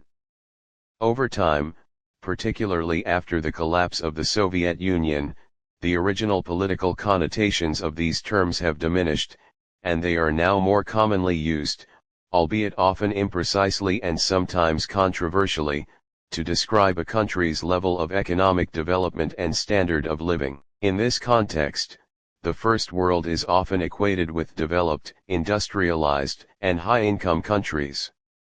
The Third World is frequently used to refer to developing or low-income countries facing significant economic and social challenges. The Second World in this modern context is less clearly defined but sometimes refers to countries that have transitioned from communist systems and are in an intermediate stage of development, or simply to countries that don't neatly fit into either the First or Third World categories in terms of economic status. Increasingly, terms like developed and developing economies are preferred in academic and policy discussions to avoid the outdated and potentially pejorative connotations of the original Cold War classifications. The divergent paths of South Korea and North Korea, in the post-Korean War era, both countries started with similar levels of poverty.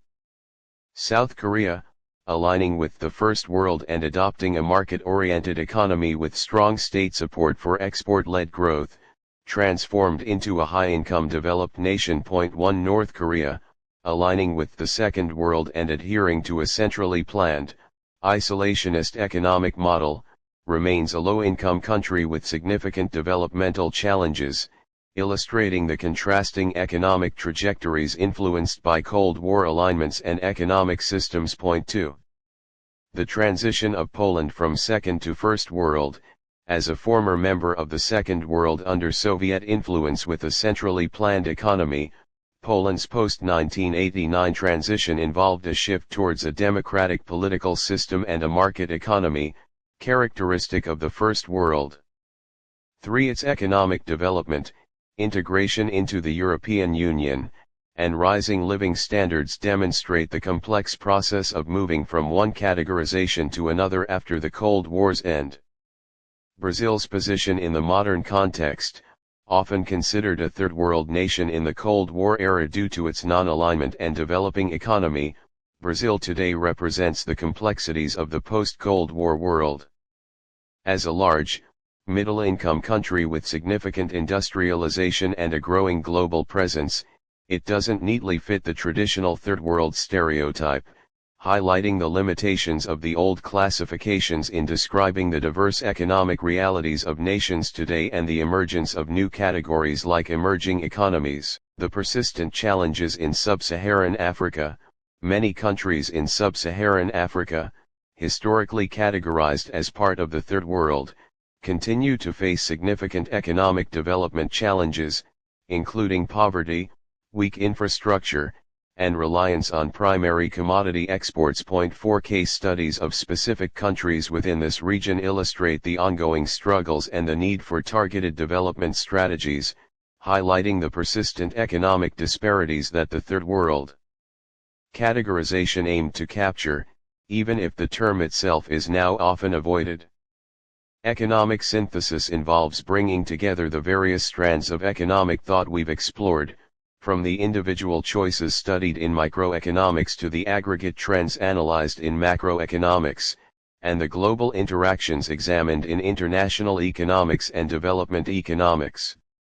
It's about recognizing that these areas aren't isolated but deeply interconnected. For instance, the big picture of macroeconomic growth is built upon the countless decisions of individuals and firms. Similarly, global trade and financial flows shape national economies and influence individual opportunities. A true economic synthesis means understanding these feedback loops and how different levels of analysis inform one another. It also requires a critical perspective, acknowledging that no single economic model perfectly captures reality and that the usefulness of any theory depends on the specific context and the assumptions it makes. The goal of economic synthesis is to move beyond studying individual parts to grasp the functioning of the economic system as a whole and to develop more nuanced and effective approaches to economic challenges. Case study: a local coffee shop adapting to a recession. A small coffee shop owner notices a decline in customer spending. Macroeconomic downturn. To survive microeconomic decision, they might adjust their pricing strategy. Micro, introduce more affordable menu items. Micro, and focus on local marketing to retain their core customer base. Micro, influenced by the macro context. Their success depends on synthesizing an understanding of the broader economic climate with their specific business operations. Government policy to encourage electric vehicle adoption. A government wants to reduce carbon emissions. Macro goal. They might implement a combination of policies, tax credits for EV purchases, micro incentive for individuals, subsidies for charging infrastructure development, meso-level impact on a specific industry, and regulations on vehicle emissions standards. Macro-level influence. Point 1. The effectiveness of this policy mix relies on the synthesis of micro-level behavioral responses with broader industry development and environmental targets. A farmer deciding what to plant. A farmer's decision on which crops to plant. Micro decision is influenced by a range of factors. Expected market prices. Macro influenced by supply and demand, government subsidies. Macro policy affecting micro incentives, climate patterns. Global macro, and access to international markets. International trade. Their optimal choice requires synthesizing information from various economic levels. A community responding to a natural disaster, after a flood. Macro shock. Local businesses. Micro need to decide whether to rebuild, relocate, or close.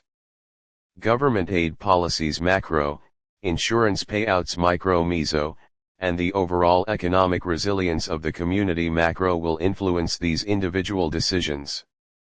The recovery of the local economy depends on the synthesis of individual actions within the broader support and constraints of the affected region. Regional economics focuses on the economic activities and development within specific geographic areas, ranging from local communities to multi-country regions. It examines why some regions are more prosperous than others and how economic forces interact within these spatial boundaries. Key aspects include analyzing the location of industries, the flow of goods, services, capital, and labor between regions, and the impact of regional policies. It also considers factors like resource endowments, infrastructure, technological innovation, and the competitiveness of regional economies. Ultimately, regional economics aims to understand and address economic disparities and promote balanced growth across different areas. Case studies: the Rust Belt's decline and re-emergence. USA. This region, once a manufacturing powerhouse, experienced significant economic decline due to deindustrialization. Point 1. Regional economics analyzes the factors contributing to this decline: global competition, technological change, and the subsequent efforts at revitalization through diversification into new industries like technology and healthcare, highlighting the challenges and opportunities of regional economic transformation. Silicon Valley's growth. USA. This area's extraordinary economic success is a prime case study in regional economics. Factors like the concentration of research universities, venture capital, skilled labor, and a culture of innovation fostered agglomeration economies and positive feedback loops, leading to its dominance in the tech industry. Point 2. Analyzing Silicon Valley's trajectory provides insights into the drivers of regional competitive advantage. Point 3. The economic impact of tourism in Queenstown, New Zealand. Queenstown's economy is heavily reliant on tourism. Point 4. Regional economics examines how this concentration shapes the local labor market, infrastructure needs, and economic resilience to external shocks like pandemics. It also considers the trade-offs between economic benefits and potential negative impacts on the environment and local communities. Point 5. Border region development, e.g. EU's border regions. The economic development of regions bordering different countries, like those within the European Union, is a focus of regional economics.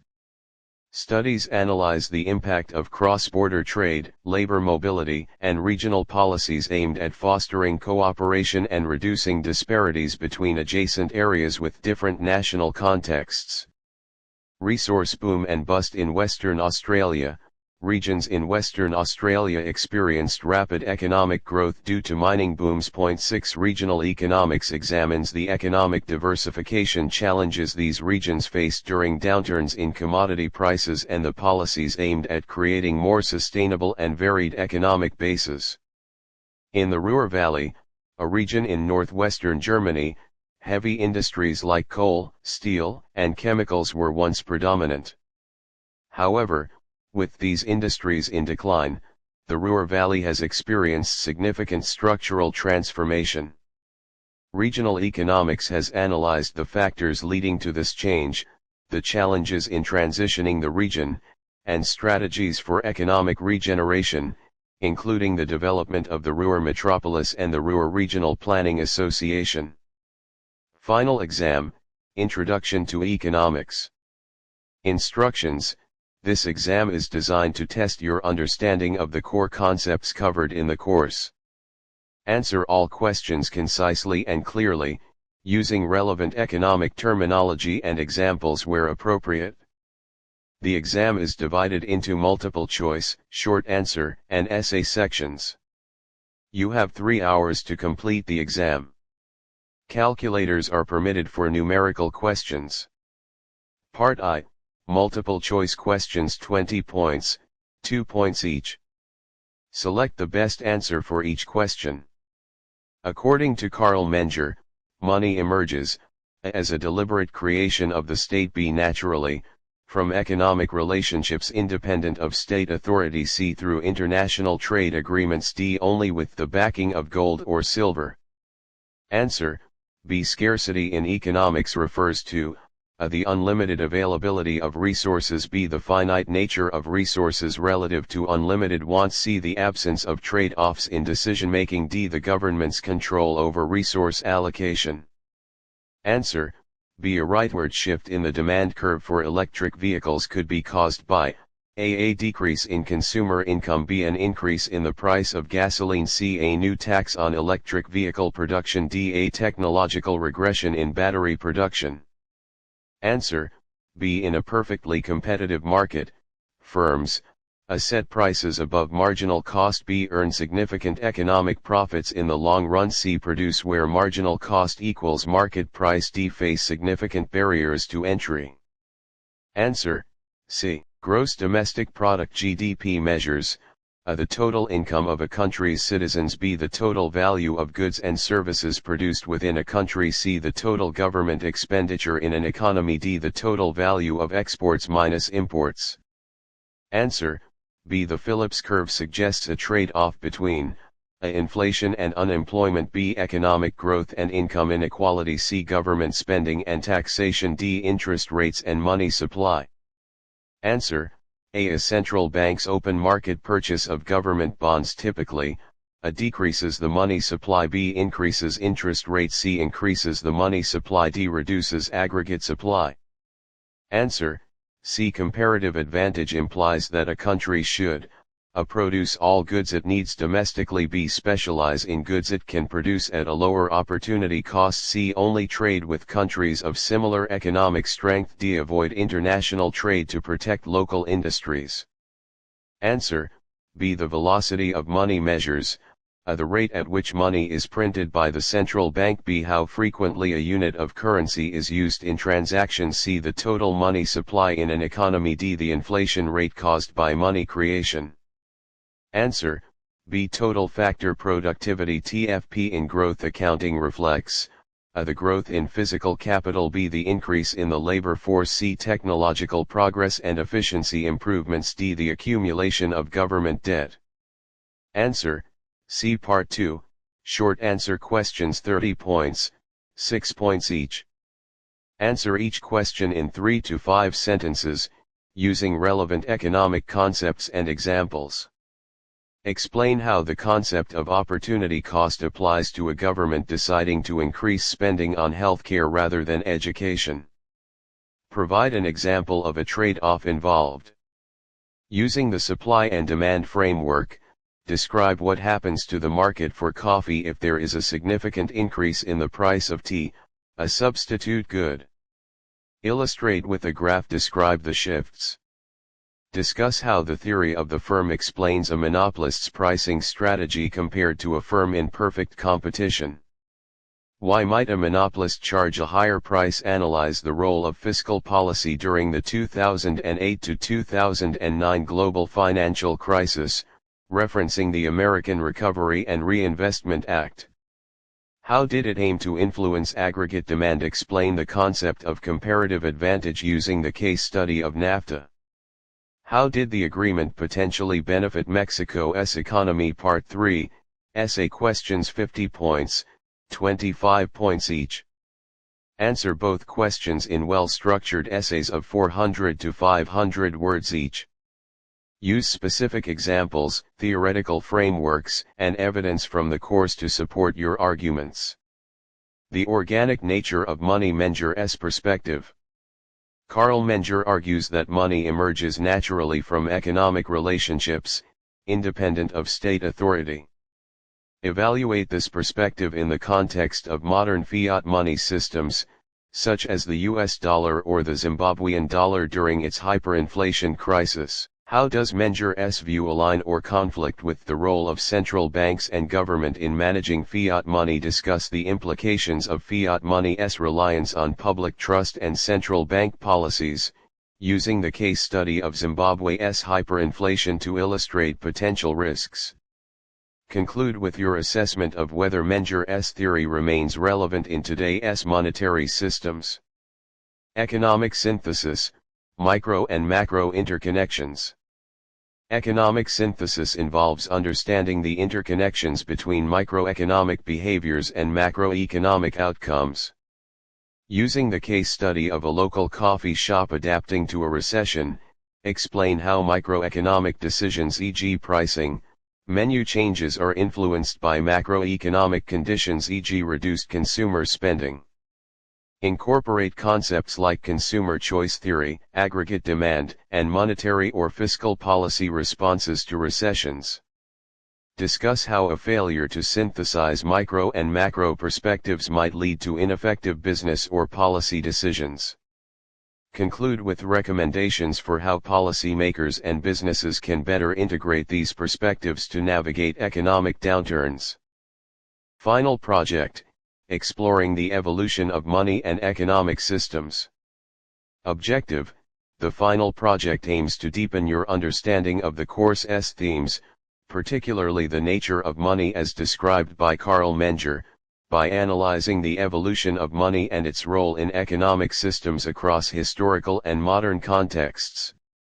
You will synthesize microeconomic, macroeconomic, and international economic perspectives to explore how money facilitates economic interactions and how its management shapes economic outcomes. Instructions: choose a topic, select one of the following prompts, each inspired by Menger's view of money's organic emergence and the course's focus on economic synthesis. Prompt 1: Historical evolution of money.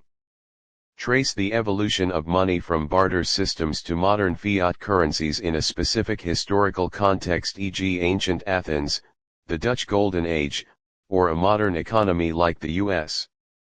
Analyze how money emerged naturally, as per Menger's theory, and how state involvement later shaped its form and function. Discuss the microeconomic, e.g. individual transactions, and macroeconomic, e.g. economic stability implications of this evolution. Prompt 2, Fiat money and economic crises. Examine a modern fiat money system, e.g. Zimbabwe's hyperinflation, the Eurozone crisis, and evaluate Menger's claim that money does not require state sanction to exist. Analyze the role of central banks and government policies in managing fiat money, and discuss how these interventions affected microeconomic behaviors, e.g. consumer spending, and macroeconomic outcomes, e.g. inflation, unemployment. Assess the risks and benefits of fiat money systems. Prompt 3, Money in a globalized economy. Explore the role of money in facilitating international trade and globalization, using a case study like NAFTA or the WTO. Discuss how money's organic emergence per Menger supports global exchange, and analyze how modern monetary policies, e.g. exchange rate management, influence trade flows and economic development. Connect microeconomic decisions, e.g. firm pricing strategies, to macroeconomic trends, e.g. trade balances. Project format: choose one of the following formats. Research paper: write a 2,000-2,500 word paper with a clear thesis, supported by academic sources, economic data, and course concepts. Presentation: create a 15-20-minute presentation with slides that includes visuals, data, and a narrative addressing the prompt. Submit a 500-word summary with references. Case study report: develop a 1,500-2,000 word report analyzing a specific case, including data visualizations, e.g. graphs of inflation rates, trade balances, and a discussion of economic principles. Components: Introduction: state your thesis and explain how it relates to Menger's view of money and the course's themes. Background: provide historical or contextual information relevant to your topic, e.g. the economic system of ancient Athens, the Zimbabwean crisis. Analysis: use economic theories, e.g. supply and demand, consumer choice, monetary policy to analyze your topic. Include microeconomic perspective, e.g. how individuals or firms use money. Macroeconomic perspective, e.g. how money affects economic growth or stability. International or developmental perspective, e.g. money's role in trade or economic development. Case study: reference a specific case study from the course, e.g. Zimbabwe's hyperinflation, NAFTA, to ground your analysis. Conclusion: summarize your findings and assess the relevance of Menger's theory in your context. Offer insights or policy recommendations. References: cite at least 5 credible sources, e.g. academic articles, textbooks, central bank reports, WTO data. Use APA or MLA format. Deliverables: submit your project via the course platform by insert due date. For presentations, schedule a time to present to the class or submit a recorded video.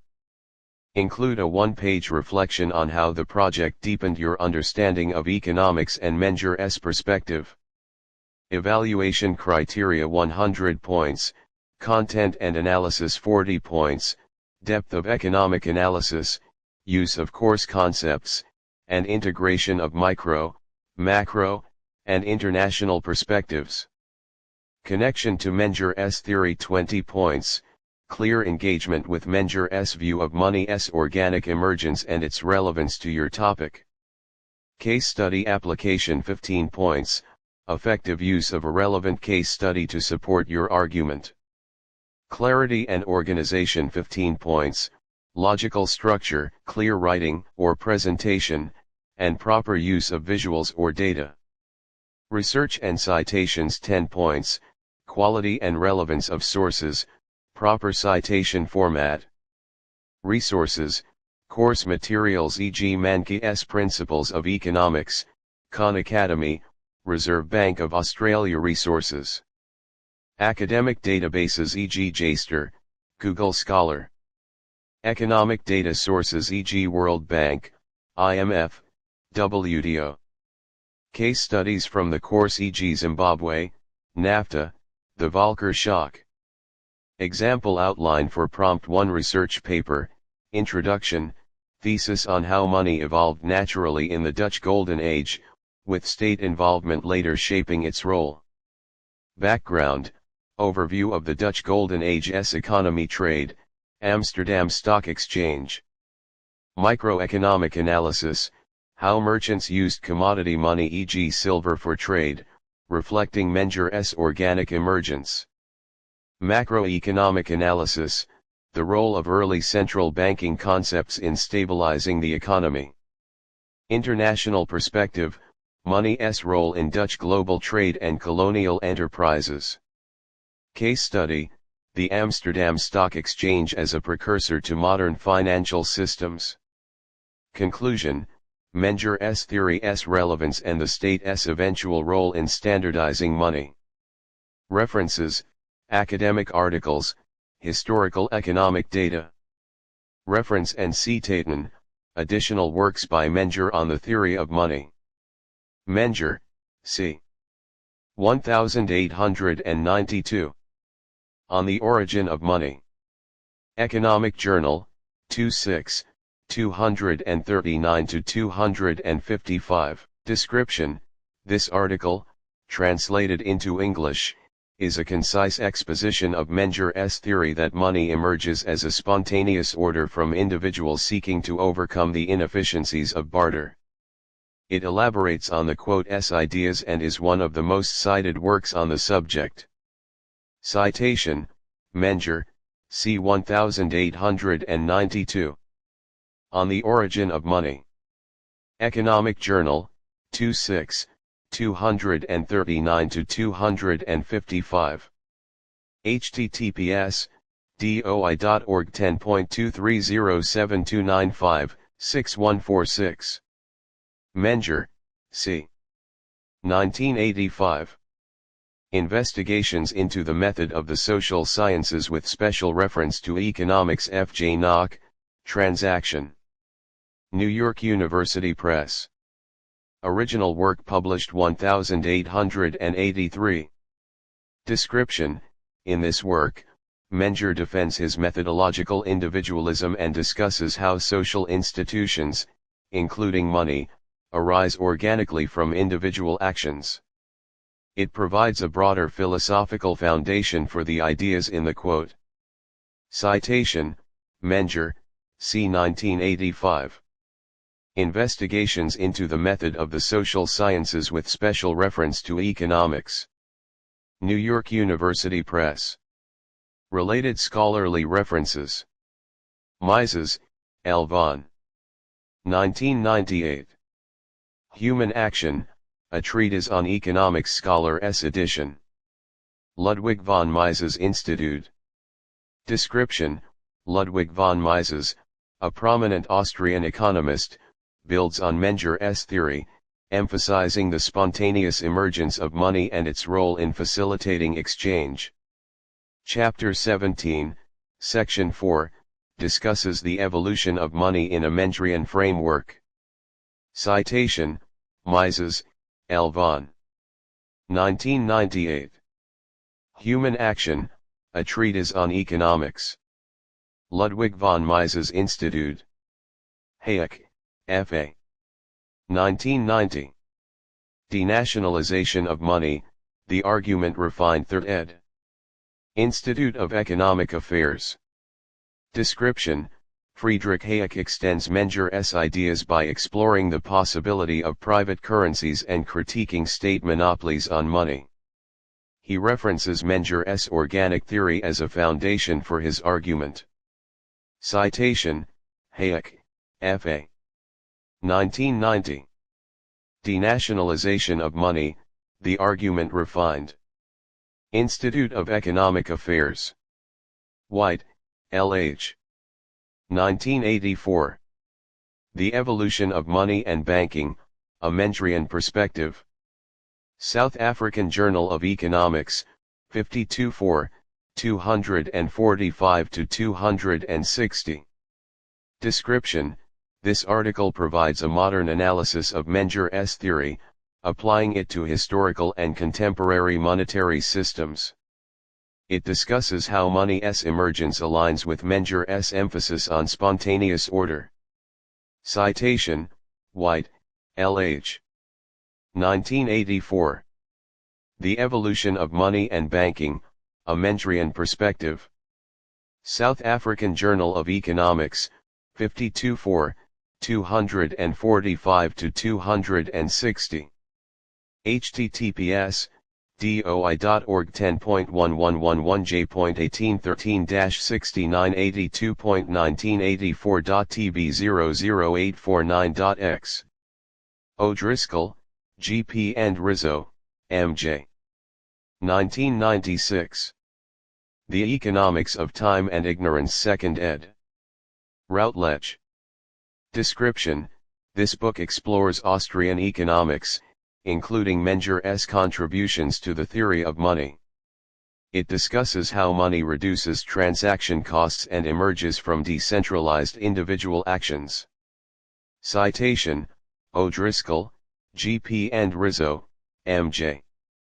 1996. The Economics of Time and Ignorance 2nd ed. Routledge. Schlichter, D. 2011, Paper Money Collapse, The Folly of Elastic Money and the Coming Monetary Breakdown. Wiley. Description: Schlichter contrasts Menger's theory with modern fiat money systems, arguing that state-controlled money deviates from Menger's vision of organic emergence and leads to economic instability, e.g. Zimbabwe's hyperinflation. Citation: Schlichter, D. 2011. Paper Money Collapse, The Folly of Elastic Money and the Coming Monetary Breakdown. Wiley. Pre-course Diagnostic Quiz, Introduction to Economics. Instructions: this 45-minute quiz assesses your starting knowledge to tailor the course. No grades or penalties. Answer multiple choice, short answer, and problem-solving questions. Calculators allowed. Submit via course platform with your name. Part I, multiple choice 20 points, 2 each. Select the best answer. Scarcity in economics means A. Unlimited resources. B. Limited resources versus unlimited wants. C. Producing one good. D. Government-controlled resources. Answer: B. Carl Menger's view on money's origin, A. Government laws. B. Natural trade of valued goods. C. International agreements. D. Gold discovery. Answer: B. If tea prices rise, coffee demand a substitute, A. decreases. B. Increases. C. Stays same. D. Supply increases. Answer: B. Opportunity cost is, A. Production cost. B. Value of next best alternative. C. Firm's profit. D. Consumer price.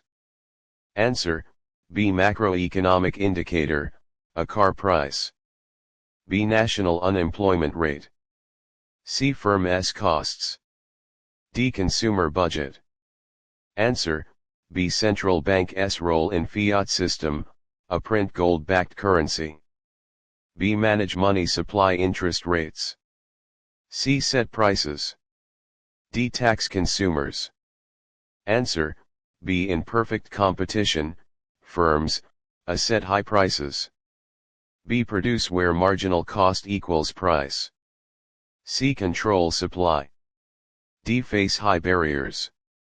Answer: B. Negative externality example, A. Factory polluting river. B. Student studying. C. Firm hiring. D. Eco-friendly purchases. Answer, A. Loss aversion S effect on consumers, A. Indifferent to loss gain. B. Value avoiding loss over gain. C. Always pick cheapest. D. Ignore price changes. Answer, B. Comparative advantage in trade, A. Produce everything. B. Specialize in low opportunity cost goods. C. Only wealthy trade. D. Trade harms small economies. Answer, B. Part 2, short answer 30 points, 6 each. Answer in 2 to 3 sentences with examples. Microeconomics versus macroeconomics. Purpose, test scope understanding. Question, differentiate with one example question each. Sample answer, microeconomics focuses on individual firm choices, e.g.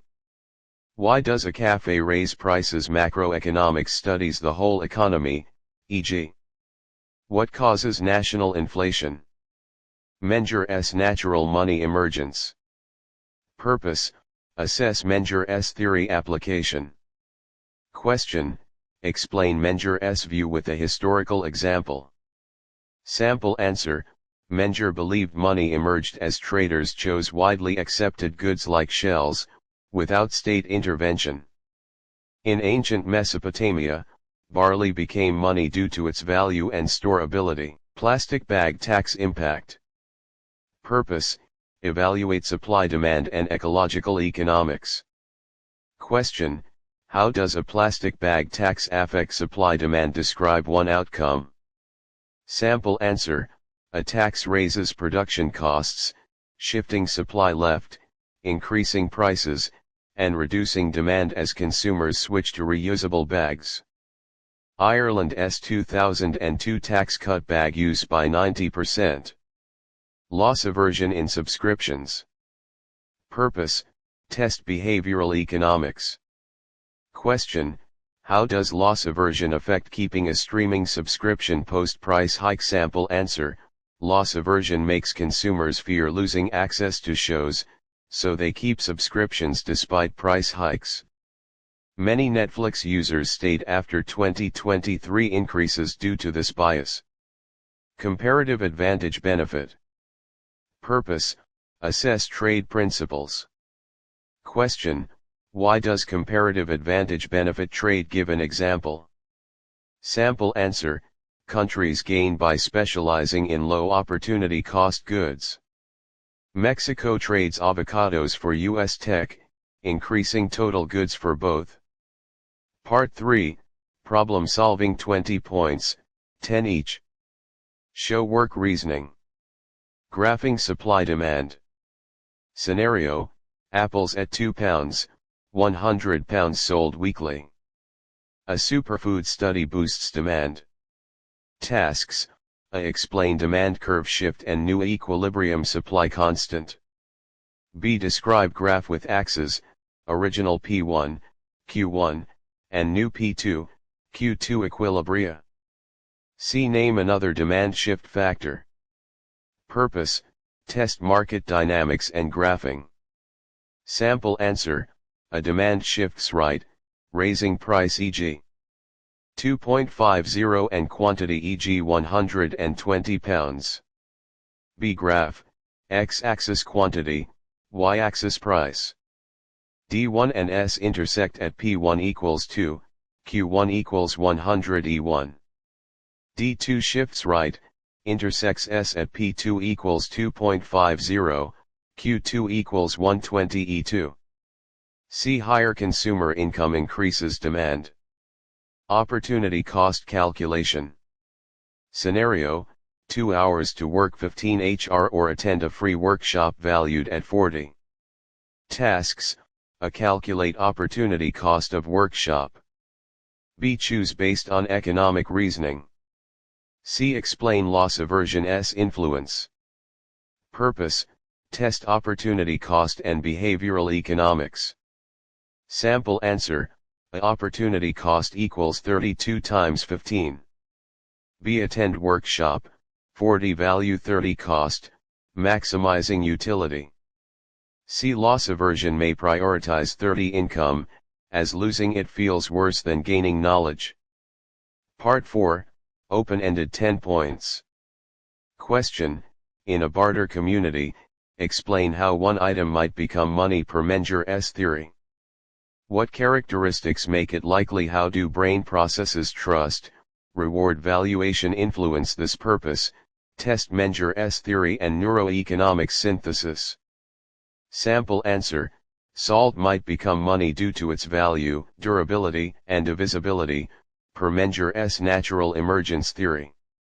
Traders' brains value salt's necessity reward valuation, triggering dopamine, and trust its reliability, reinforcing its use as money. Appendix A, Economics Curriculum, Optimized Overview. Key enhancements in bold.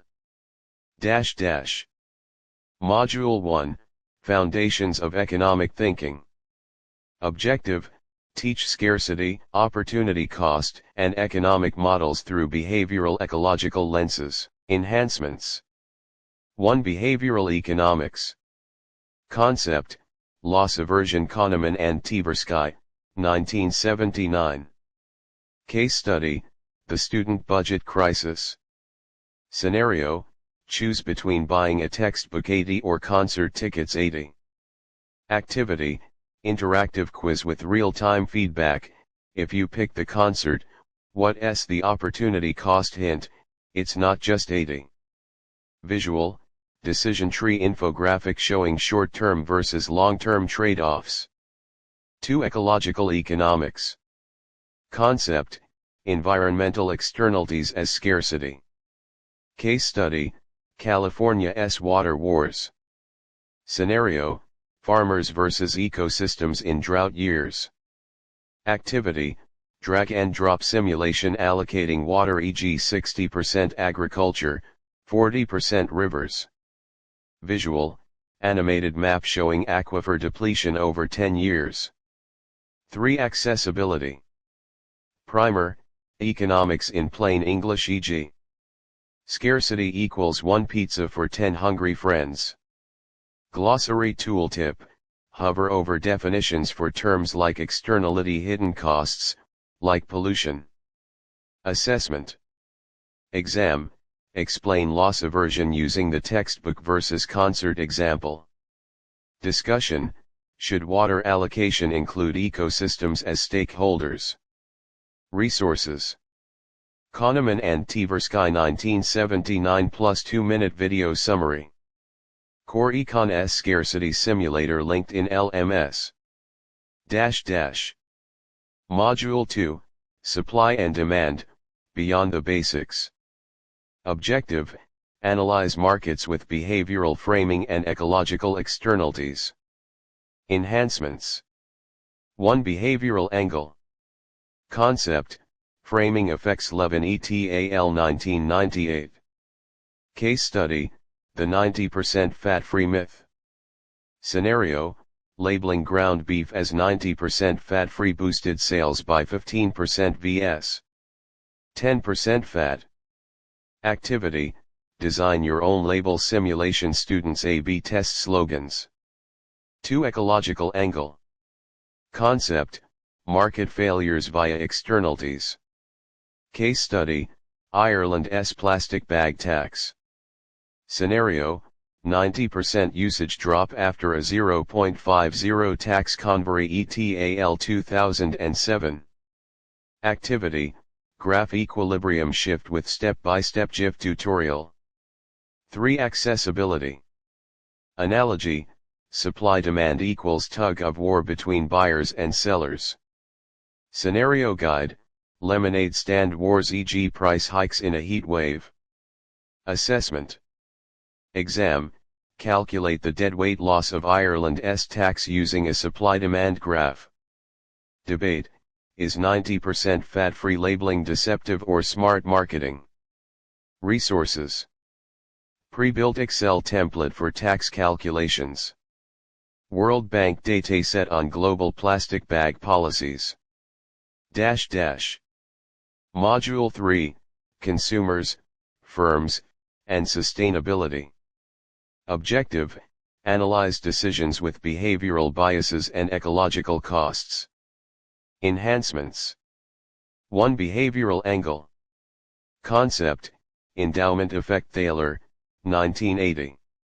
Case study, why you want to quit Netflix. Scenario, 8% churn after 2023 price hike. Statista versus 20% predicted. Activity, role-play selling a subscription. Why is losing access painful? 2. Ecological angle. Concept, sustainable production. Case study, Patagonia S1B Green Gamble. Scenario, 20% sales boost after switching to recycled materials. 2022. Activity, problem set comparing traditional versus sustainable cost curves. 3. Accessibility. Coffee shop example, pricing a latte, costs, competition, and customer loyalty. Formula cheat sheet, elasticity for the mathiverse. Assessment. Exam, how does the endowment effect explain Netflix's low churn? Case analysis, could Patagonia's model work for fast fashion? Why not? Resources. Patagonia's Sustainability Report Abridged Student Edition. Interactive Cost Curve Builder Core Econ. Appendix B, Neuroeconomics and Menger Theory, Novice-Friendly Toolkit.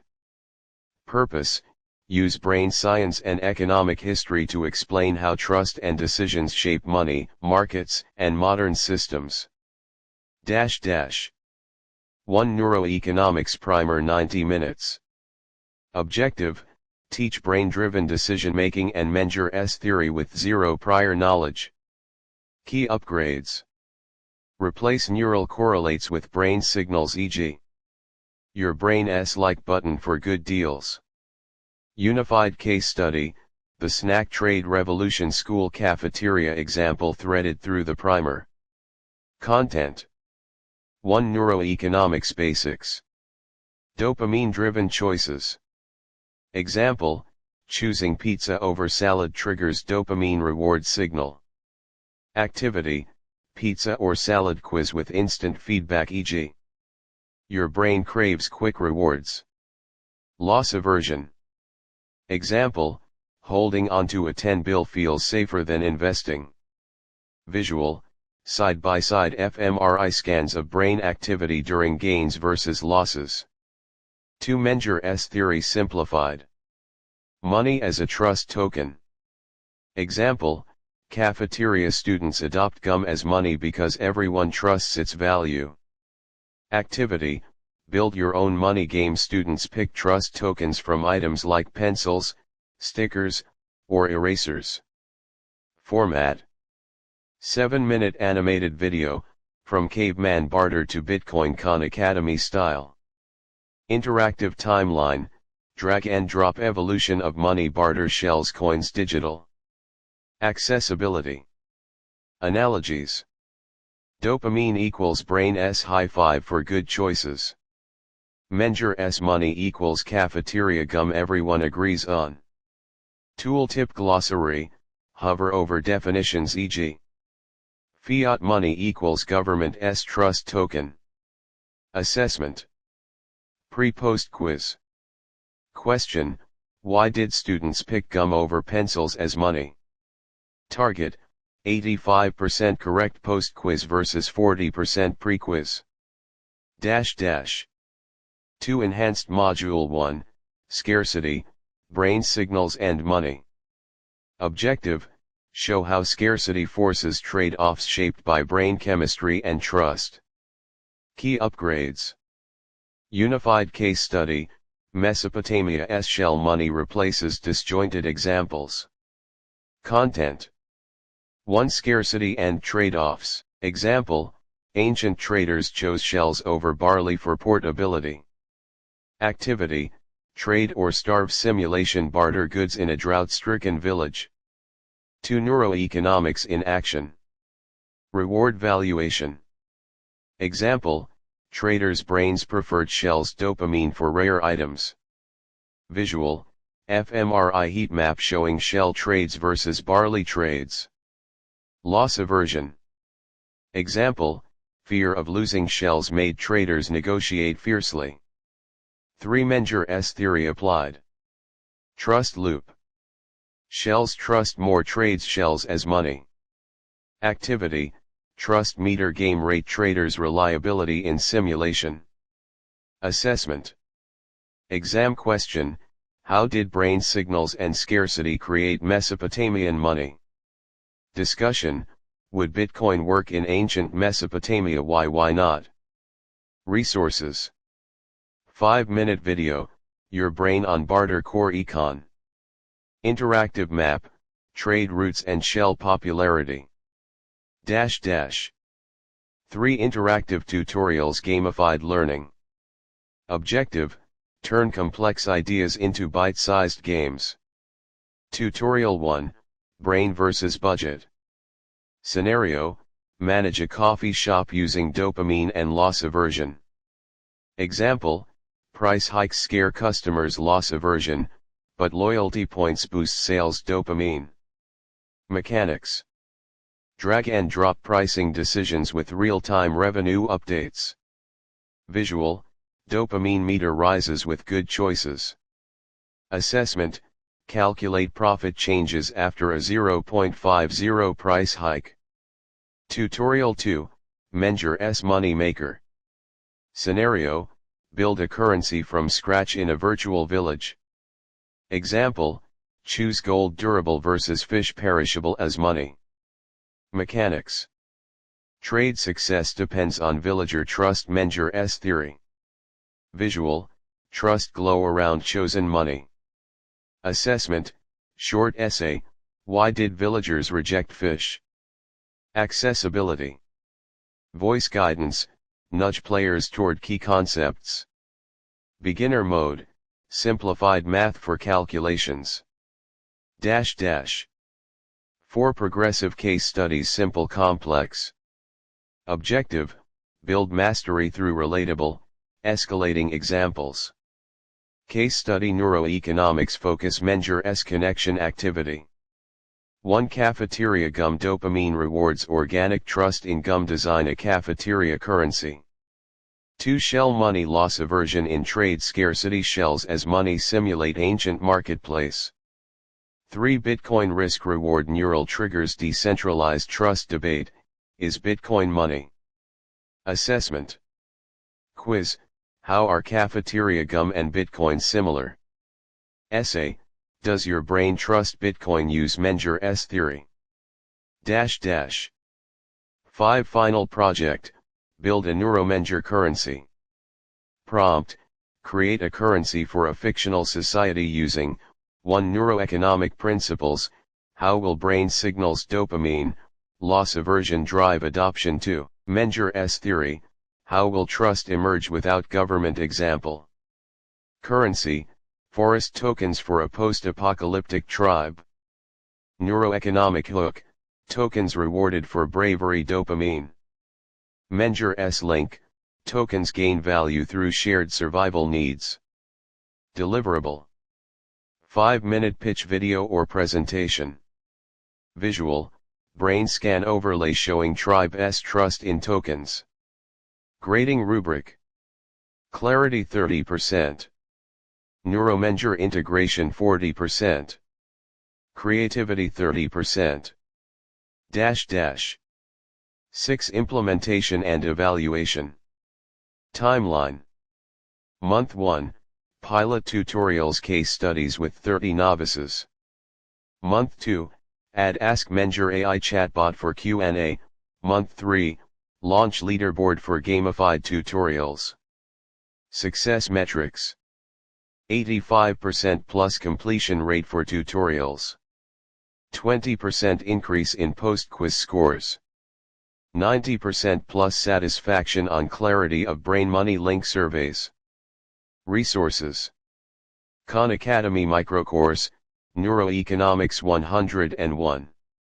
Menger's Greatest Hits, abridged excerpts with commentary. Appendix C, Deepening Neuroeconomics and State Interventions. Case Study 1, Pricing and the Brain, Neuroeconomics in Retail. Context Module 3.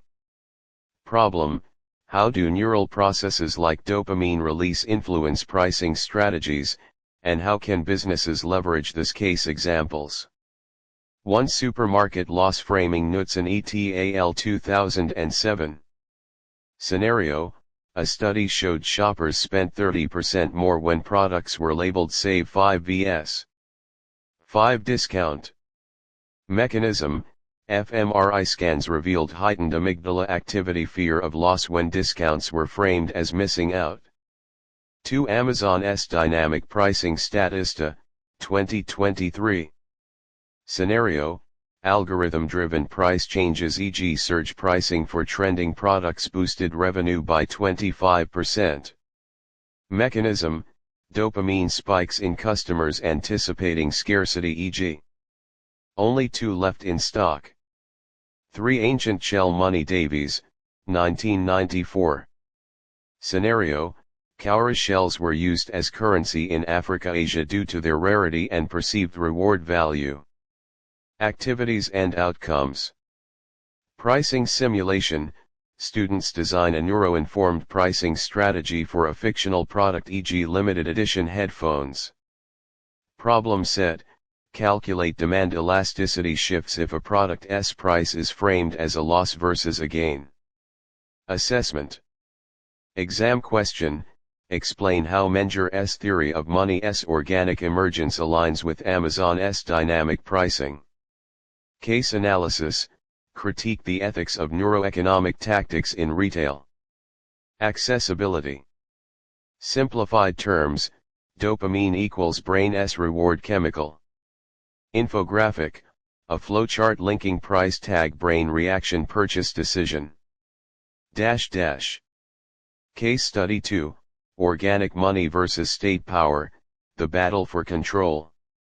Context Modules 5 and 6.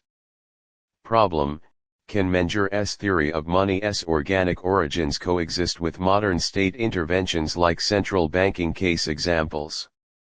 1. Volcker shock 1980s. Scenario: the Fed raised interest rates to 20%, slashing inflation from 13.5% to 3.2%. BLS, 2023. Conflict: Menger's theory emphasizes decentralized trust, but Volcker's top-down policy succeeded. 2. Zimbabwe hyperinflation 2009. Scenario: a 79.6 billion % inflation rate collapsed trust in state-issued currency. Outcome: citizens reverted to organic alternatives, e.g. USD, barter, aligning with Menger. 3. Japan's Abenomics 2013 to 2023. Scenario: massive fiscal stimulus raised inflation from 0% to 1.5%. IMF, 2023. Debate: did state-driven QE revive trust or distort markets' activities and outcomes? Problem set: calculate Zimbabwe's monthly inflation rate during hyperinflation. Fiscal multiplier exercise: estimate Abenomics GDP impact using a 0.8 multiplier. Assessment. Exam question: contrast Menger's view of money with Volcker's policies. Which better ensures stability? Debate: resolved, central banks undermine organic monetary systems. Accessibility. Analogy: central bank equals thermostat for the economy. Glossary: QE equals central bank buying bonds to pump money into markets. Case Study 3, Gamifying Economics, Badges, Debates, and Dopamine. Context: gamified discussions. Problem: how can gamification boost engagement in abstract economic debates? Design and outcomes. Incentives. Badges: neuroeconomics star for linking concepts like loss aversion to real-world examples. Leaderboard: Top 10 debaters earn 1 to 2% extra credit. Formats. Debate, was the Volcker shock a betrayal of Menger's principles? Puzzle, why did Amazon's one-click buying trigger dopamine spikes? Moderation. Instructor feedback on debate logic. Live Zoom Socratic seminars for unresolved disputes. Accessibility. Mobile-friendly interface for linguists working across time zones. Prompts like, have you ever overpaid for concert tickets that's scarcity? Impact metrics. Goal, 20% increase in discussion posts. Assessment, 10% of final grade based on argument quality, creativity, and badges earned. Appendix D, quantitative problem sets I-. Case Study 1, The Coffee Shop Dilemma, Price Elasticity in Action. Context Module 2, Supply and Demand. Scenario. A local cafe, Bean Haven, raises its latte price from 4 to 5 due to rising milk costs. Sales drop from 200 to 160 lattes day. The owner wants to know, 1. Is demand elastic or inelastic? 2. Did revenue increase or decrease? 3. Could behavioral nudges e.g. Fair Trade certified labeling reduce elasticity? Data and tasks. Problem set 1. Calculate price elasticity of demand, ED equals % delta Q % delta P equals 160 200 200 544 equals 0.8. Interpret, inelastic demand E_D1. Revenue before, 4 times 200 equals 800, after, 5 times 160 equals 800. Insight, no revenue gain despite price hike. Problem set 2 nudge impact, assume labeling reduces elasticity to -0.4. Calculate new sales if price stays at 5%. Delta Q equals ED times % delta P equals 0.4 times 25% equals 10%. Q equals 210% times 200 equals 180 lattes. Revenue, 5 times 180 equals 900 plus 12.5% gain. Accessibility. Step-by-step guide, elasticity for coffee lovers, e.g. comparing elasticity to how picky your customers are. Formula sheet, simplified equations with coffee-themed examples. Assessment. Exam question, why might loss aversion explain the success of the fair trade nudge? Discussion, debate ethical implications of nudges in pricing. Case Study 2, The Plastic Bag Tax, Equilibrium and Externalities. Context Module 2, Supply and Demand. Scenario. A city introduces a 0.50 tax on plastic bags to curb pollution. Pre-tax equilibrium, 0.15 per bag, 800 bags day. Data and tasks. Problem set 1. Calculate tax revenue. Revenue equals tax times quantity equals 0.50 times 800 equals 400 day. Paradox, despite high tax, revenue persists due to inelastic demand, low cost necessity. Problem set 2 externalities. Research shows plastic bags create 0.10 environmental cost per bag. Calculate total externality, 0.10 times 800 equals 80 text day.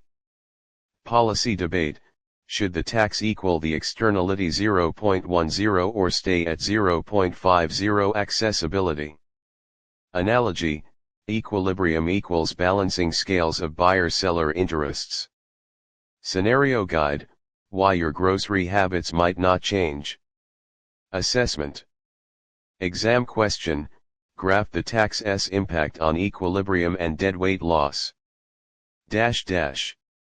Case Study 3, GDP growth, Truth behind the headlines.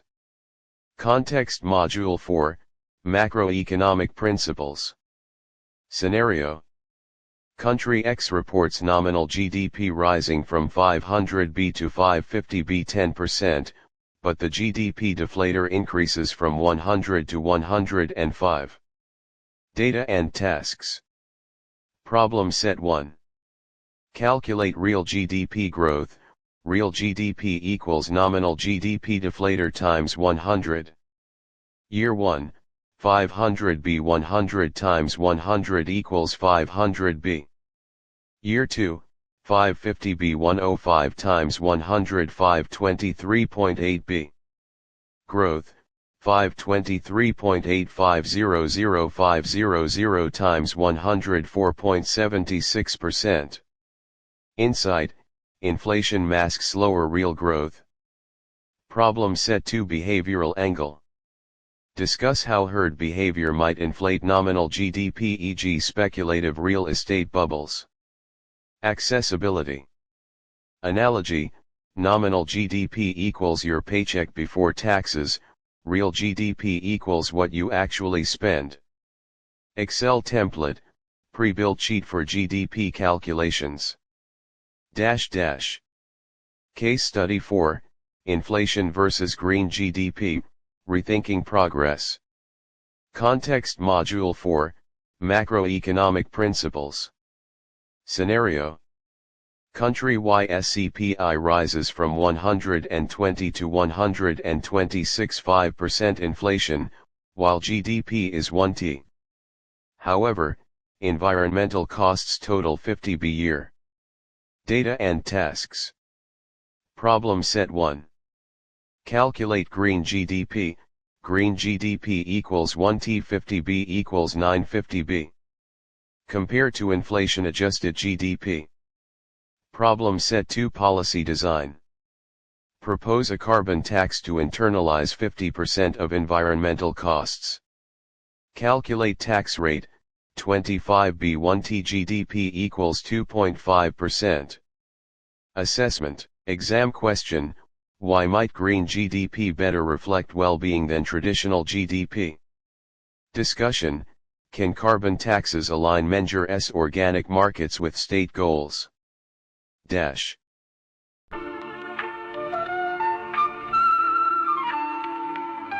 Elliptic economics, atomic aeronautics, MC sergeant of arms and a pair of J.O.L.A.L.F. Shoelace threaded through the chalice of knowledge, unknown herbs to burn, soul and flesh to polish. Bark, back like the bringer of light, king of kings, peasant of peasants, heading with blight. Still can't be seen when he dead in his sight, red in his eyes, cold demeanor bred in his mind. Misery his companion, destruction and mayhem.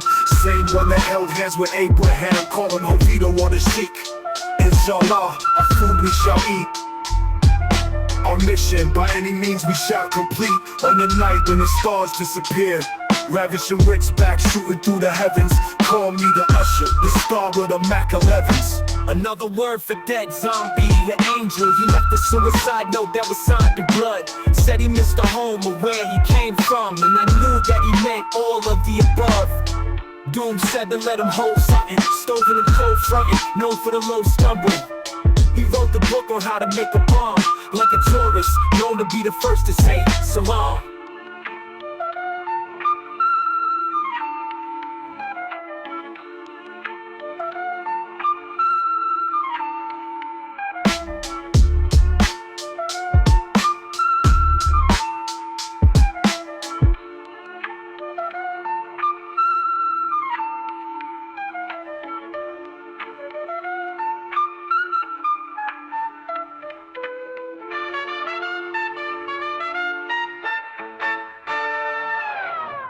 Dude said, well, the way by the tugging the lever, and we know that he run the star disappear, ravishing Rick's back, shooting through the heavens. Call me the usher, the star of the Mac 11s.